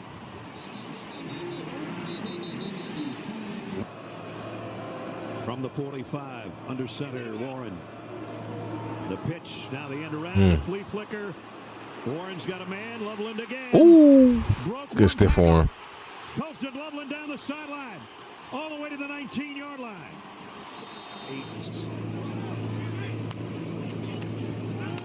Warren down the middle, got a man, and it's Loveland on the run, and he's still going. Down to Davis Warren's right. Down the middle and got it. Loveland again. First and goal, Michigan. I think he could be slightly better after contact. After the catch, he's good, but I think after contact, That's where he's going with the ball, and it's Loveland, and it's a first he down. could be a little better there, but Play fake. And there's Loveland. ooh, There's Loveland. I like what I see. Oh my gosh, that was smooth. That was smooth. Great job by the quarterback getting that out at the right time. But he ran that route perfect. In the first half. You expect to get man-to-man coverage, so you stare down your future first-round tight end. Tight end from Penn State, Tyler Warren. I've seen enough of Colston, like prior to just this year, to feel pretty good about him as a tight end prospect. It was like exceptional to how well how good he is, but again, like I said, as a prospect coming into this draft, I think he's a day one starter, but we gonna see. He looks good though. Okay.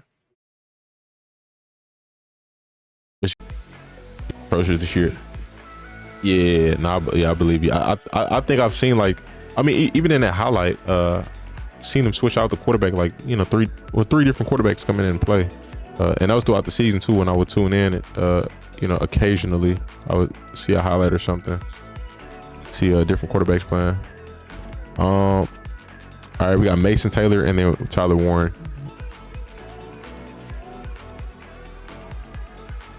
Tyler Warren. Mason Taylor's ranked 6th here, and here he's ranked 3rd, and it will be.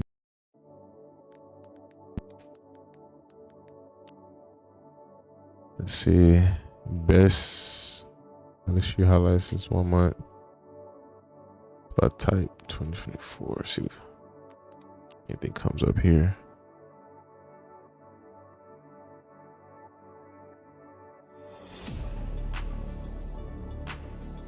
Ain't this Jason Taylor's son?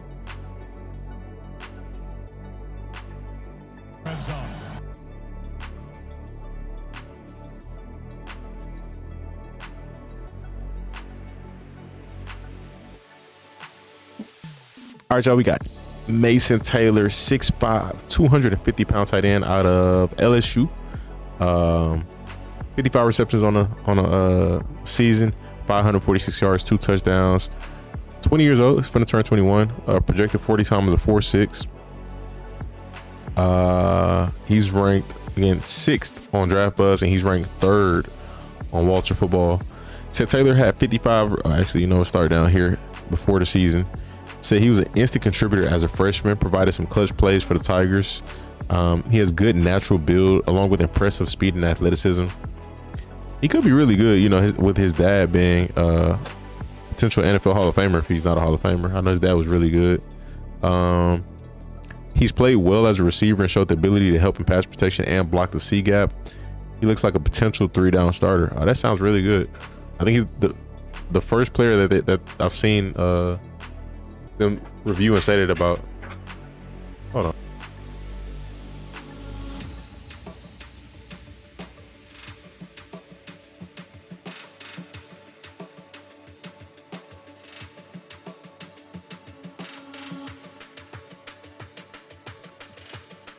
One sec.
All right, let's go ahead and get to it. Shout out to Hyper for the highlight vid.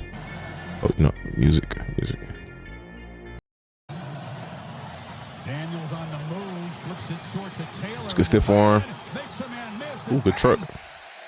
It's going to get tougher and tougher for this LSU offense with this crowd noise. So he goes to the reliable Mason Taylor. And LSU.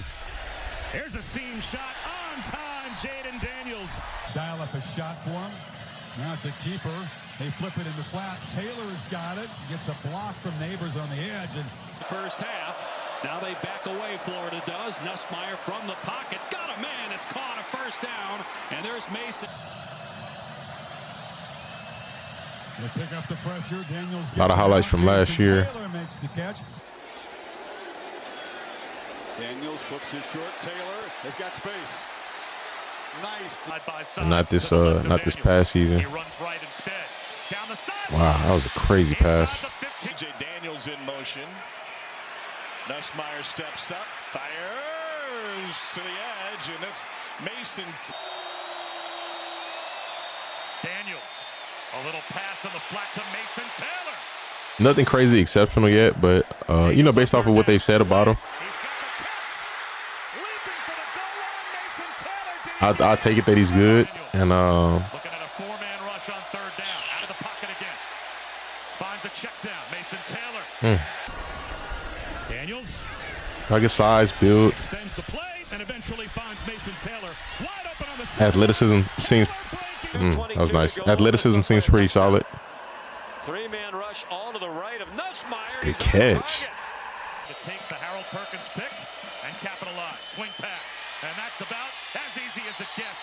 Touchdown. So what is at stake for LSU tonight? Not just the goal of that 10-win season as he finds Taylor. And Taylor bends it. 24. To the outside. Taylor breaks a tackle. Stand for LSU against LSU. Now that 1,400 pounds shouldn't be confused with the weight Lincoln Riley feels to get this thing going. Daniels for the win. Caught. It's good. LSU does it. Is the back. Nussmeier fakes it to him, scans the end zone, and throws to a wide open Mason Taylor for a touchdown. Well, they've made the most of the guys that have been out there. Nussmeier spread the ball around. Nussmeier gets. He seems solid. One thing I'm not seeing though is a lot of contested catches and a lot of broken tackles, and that's kind of what I do want to see. Earlier they did that previous field goal drive for the Trojans. Nussmeier over the middle. There's Mason Taylor. Taylor's got Saturday. It's gonna get. But I mean, if that's not his game, if he's a good route runner, I could accept that for sure. Oh wow, that was fire. What? It clearly looked like he didn't fall. Nussmeier pulls it, delivers to Taylor in the flat. Taylor goes between. Show a zero blitz, and here it comes. Nussmeier on the run to the sideline. That was nice. In the backfield, they fake it to him. Nussmeier rolls back and throws it underneath, and it's Mason Taylor who was open. Nussmeier completes it, and it is Mason. Williams is the back. Nussmeier fakes it to him, scans the end zone, and throws to a wide open Mason Taylor. Daniels throws short. Taylor, the tight end. He seems solid. Like I said, some big things that I like to see, you know, from tight ends is extending the play. Again, receivers in general, contested catches. A lot of this stuff, he was open. He did go up for some catches, you know, like, you know, as far as extending. But definitely would like to see a little bit more. But again, they got him ranked pretty high. They say that he's well-rounded, again, as a blocker as well. So it's positive stuff. So. All right, last but not least, and last one, he just gets open.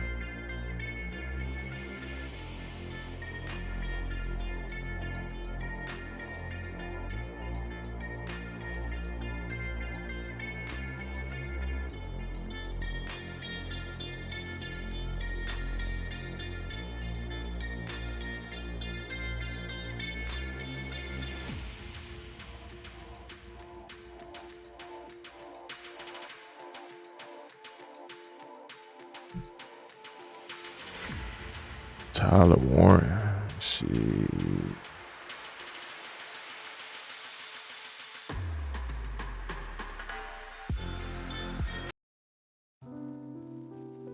All right, we got Tyler Warren, 6'6", 257-pound tight end from Penn State. I think the consensus is that he's clearly the best tight end in this draft class. That's what it has seemed to be from, you know, what I've heard. Haven't seen too much of him. He has 104 catches on the season, 1,200 yards, 8 touchdowns. It's a very good stat line. Very, very good. Projected 40 time is a 4.6 inline multi-row tight end. Let's see. On Walter, they say he's a big body tight end who has shown some receiving ability in the past 2 seasons.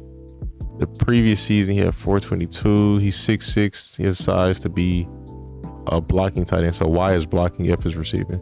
Okay, they ain't really saying too much about him, but it's clear that he is the best tight end in this draft class. Let's see. I'm gonna go with the shorter highlight because I just want big plays. So we're gonna go with Prince. I know I'm gonna miss out on some plays, but I want everything just to hit. So shout out to Prince for the highlight vid. And not only that, I just got out of time. And it's going to be a double pass. Aller loads, fires deep. Man, there is Warren. It's a good contested catch. Touchdown, Penn State. Tyler Warren, direct snap here. He's going to run it all the direct way. Snap. Behind a tight end block. Oh, he got some wheels. Okay. He's going to take it to the end zone. Okay. Touchdown, Penn State. Nobody touched him. Ability to run when it's there. One-handed catch. Oh, he brought that thing in. Man, I'm just so impressed by this guy. He's so well-rounded. That's different. Aller, number 15 from the 15, and a good adjustment. To Tyler Warren, touchdown. Wow. Okay. Aller lobs it. Warren. That's what I'm talking about, bro. That's what I like to see, bro. 58 seconds in, he's had multiple contested catches, and I think that's a big thing as a receiver, being able to catch while there's tight coverage on you. By Tyler Warren. One-on-one with Lathan Ransom, the safety. Take your shot. Why not? Nothing else is working right now. Being reliable, in any given situation. Football on the ground. Trying to escape, throws it out to Warren, who leads Nice hurdle. It's the form. Still in bounds. Third down and 6 at the 36. Here's Warren, gets outside with a block, keeps it in bounds, and tiptoes all the way to the pylon. Denzel Burke. Tyler Warren's going to throw it to him. Double pass coming up. Right Going back to him. Warren. That is funny. Haven't seen this one before. Tyler Warren down the sideline, and He outran his blockers. He should have slowed down. Rabula will throw it. Caught. Touchdown. Wow. That was a good play call. Tyler Warren. And the big Zamboni. Great in all facets of the Penn State offense today. Aller going his way again. Warren rumbles into Bowling Green territory. 38. Aller, pressure, throws, got it to Tyler Good Warren catch. at the 10-yard line. Now an extended season and a deep playoff run. Across the middle, wide open, touchdown, Tyler Warren.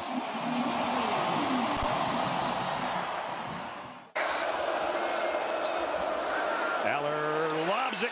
Tyler Warren broke a tackle. And he's good move. out of the 21-yard line. This has happened so many times.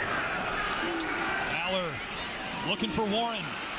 Warren slips a tackle. Stiff arm. Aller in the shotgun. Wants a throwback to Warren and got it. Blockers in front. Tyler Warren straight down the middle. First and goal, Nittany Lions. From the 38-yard line. Singleton got the first down and more. It's a good block. Completed 81% of his passes Okay. last week in his second career 300-yard game. Now it's Katron Allen's turn. Oh, he bounces off of one. Make it the 47. They fake the pitch. Aller fires. Got Warren on the run. Tyler Good adjustment Warren on the catch. trying to collar him. Have to They go do, up but for it that as well. gets to the 20-yard line. Tyler Warren still looking for Play that fake. first catch. Wants to come back to this side. There's the first grab and a Penn State first down. Career catch number 101. In the slot on the right. Second down and 3. Aller throws easily to a wide open Good Tyler catch. Warren. Stumble a little bit on his own. Then hesitates and gets it down around the. That call, I'll tell you that. Oh, yeah, right. Aller. Back Wide open. plays. Warren, first and goal. How can that be? It'll be phenomenal. Aller. That was a beautiful pass. Running the seam route. A great start to the drive for Penn State. Aller to pass. Aller to Warren. And the record has been set. Him and his quarterback got a really good connection. On first down. Oh, that's tough. Coach Franklin was talking with us about yesterday. Let's see if they get a wide out here. The throws to the outside. It's the tight end instead. And it's a with the equal. That's crazy. He got some nice burst. His 10-yard split probably gonna be pretty nice. And rocking with it. He's very versatile, and then with the equal ability to block and be a productive receiver, he's gonna be a 3-down player for sure. Day 1 starter. That's tough. Split Aller out. It's going to be Tyler Warren, who threw a touchdown last week. Wow. That was nice. Warren can do it all. Watch him. He just dove in there. Throw caught. Tyler Warren, touchdown. Left side. Okay. Sealed that left edge so that. Second time on this drive. Fakes the run and leaps. That's tough. That's tough. He's gonna be an interesting fit, like wherever he goes. It's just that's gonna be very interesting. I'm curious, very curious where he's gonna end up falling to.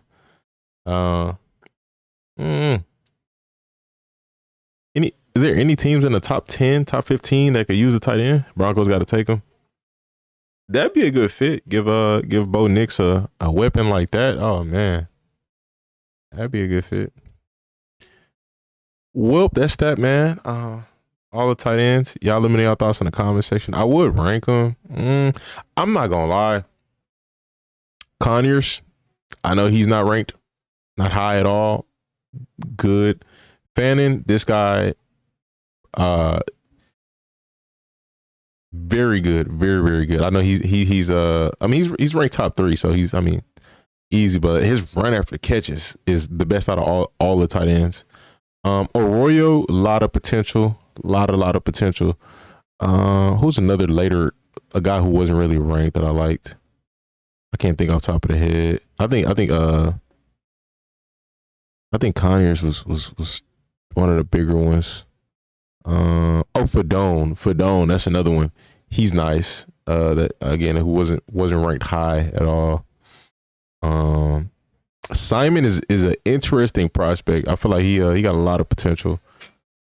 I don't know how I feel about some of the slimmer guys. I think it's like 4 of them in here that look like they could be receivers, but I don't really know if any of them specifically stood out to me. But it's about 3 or 4 of them in here.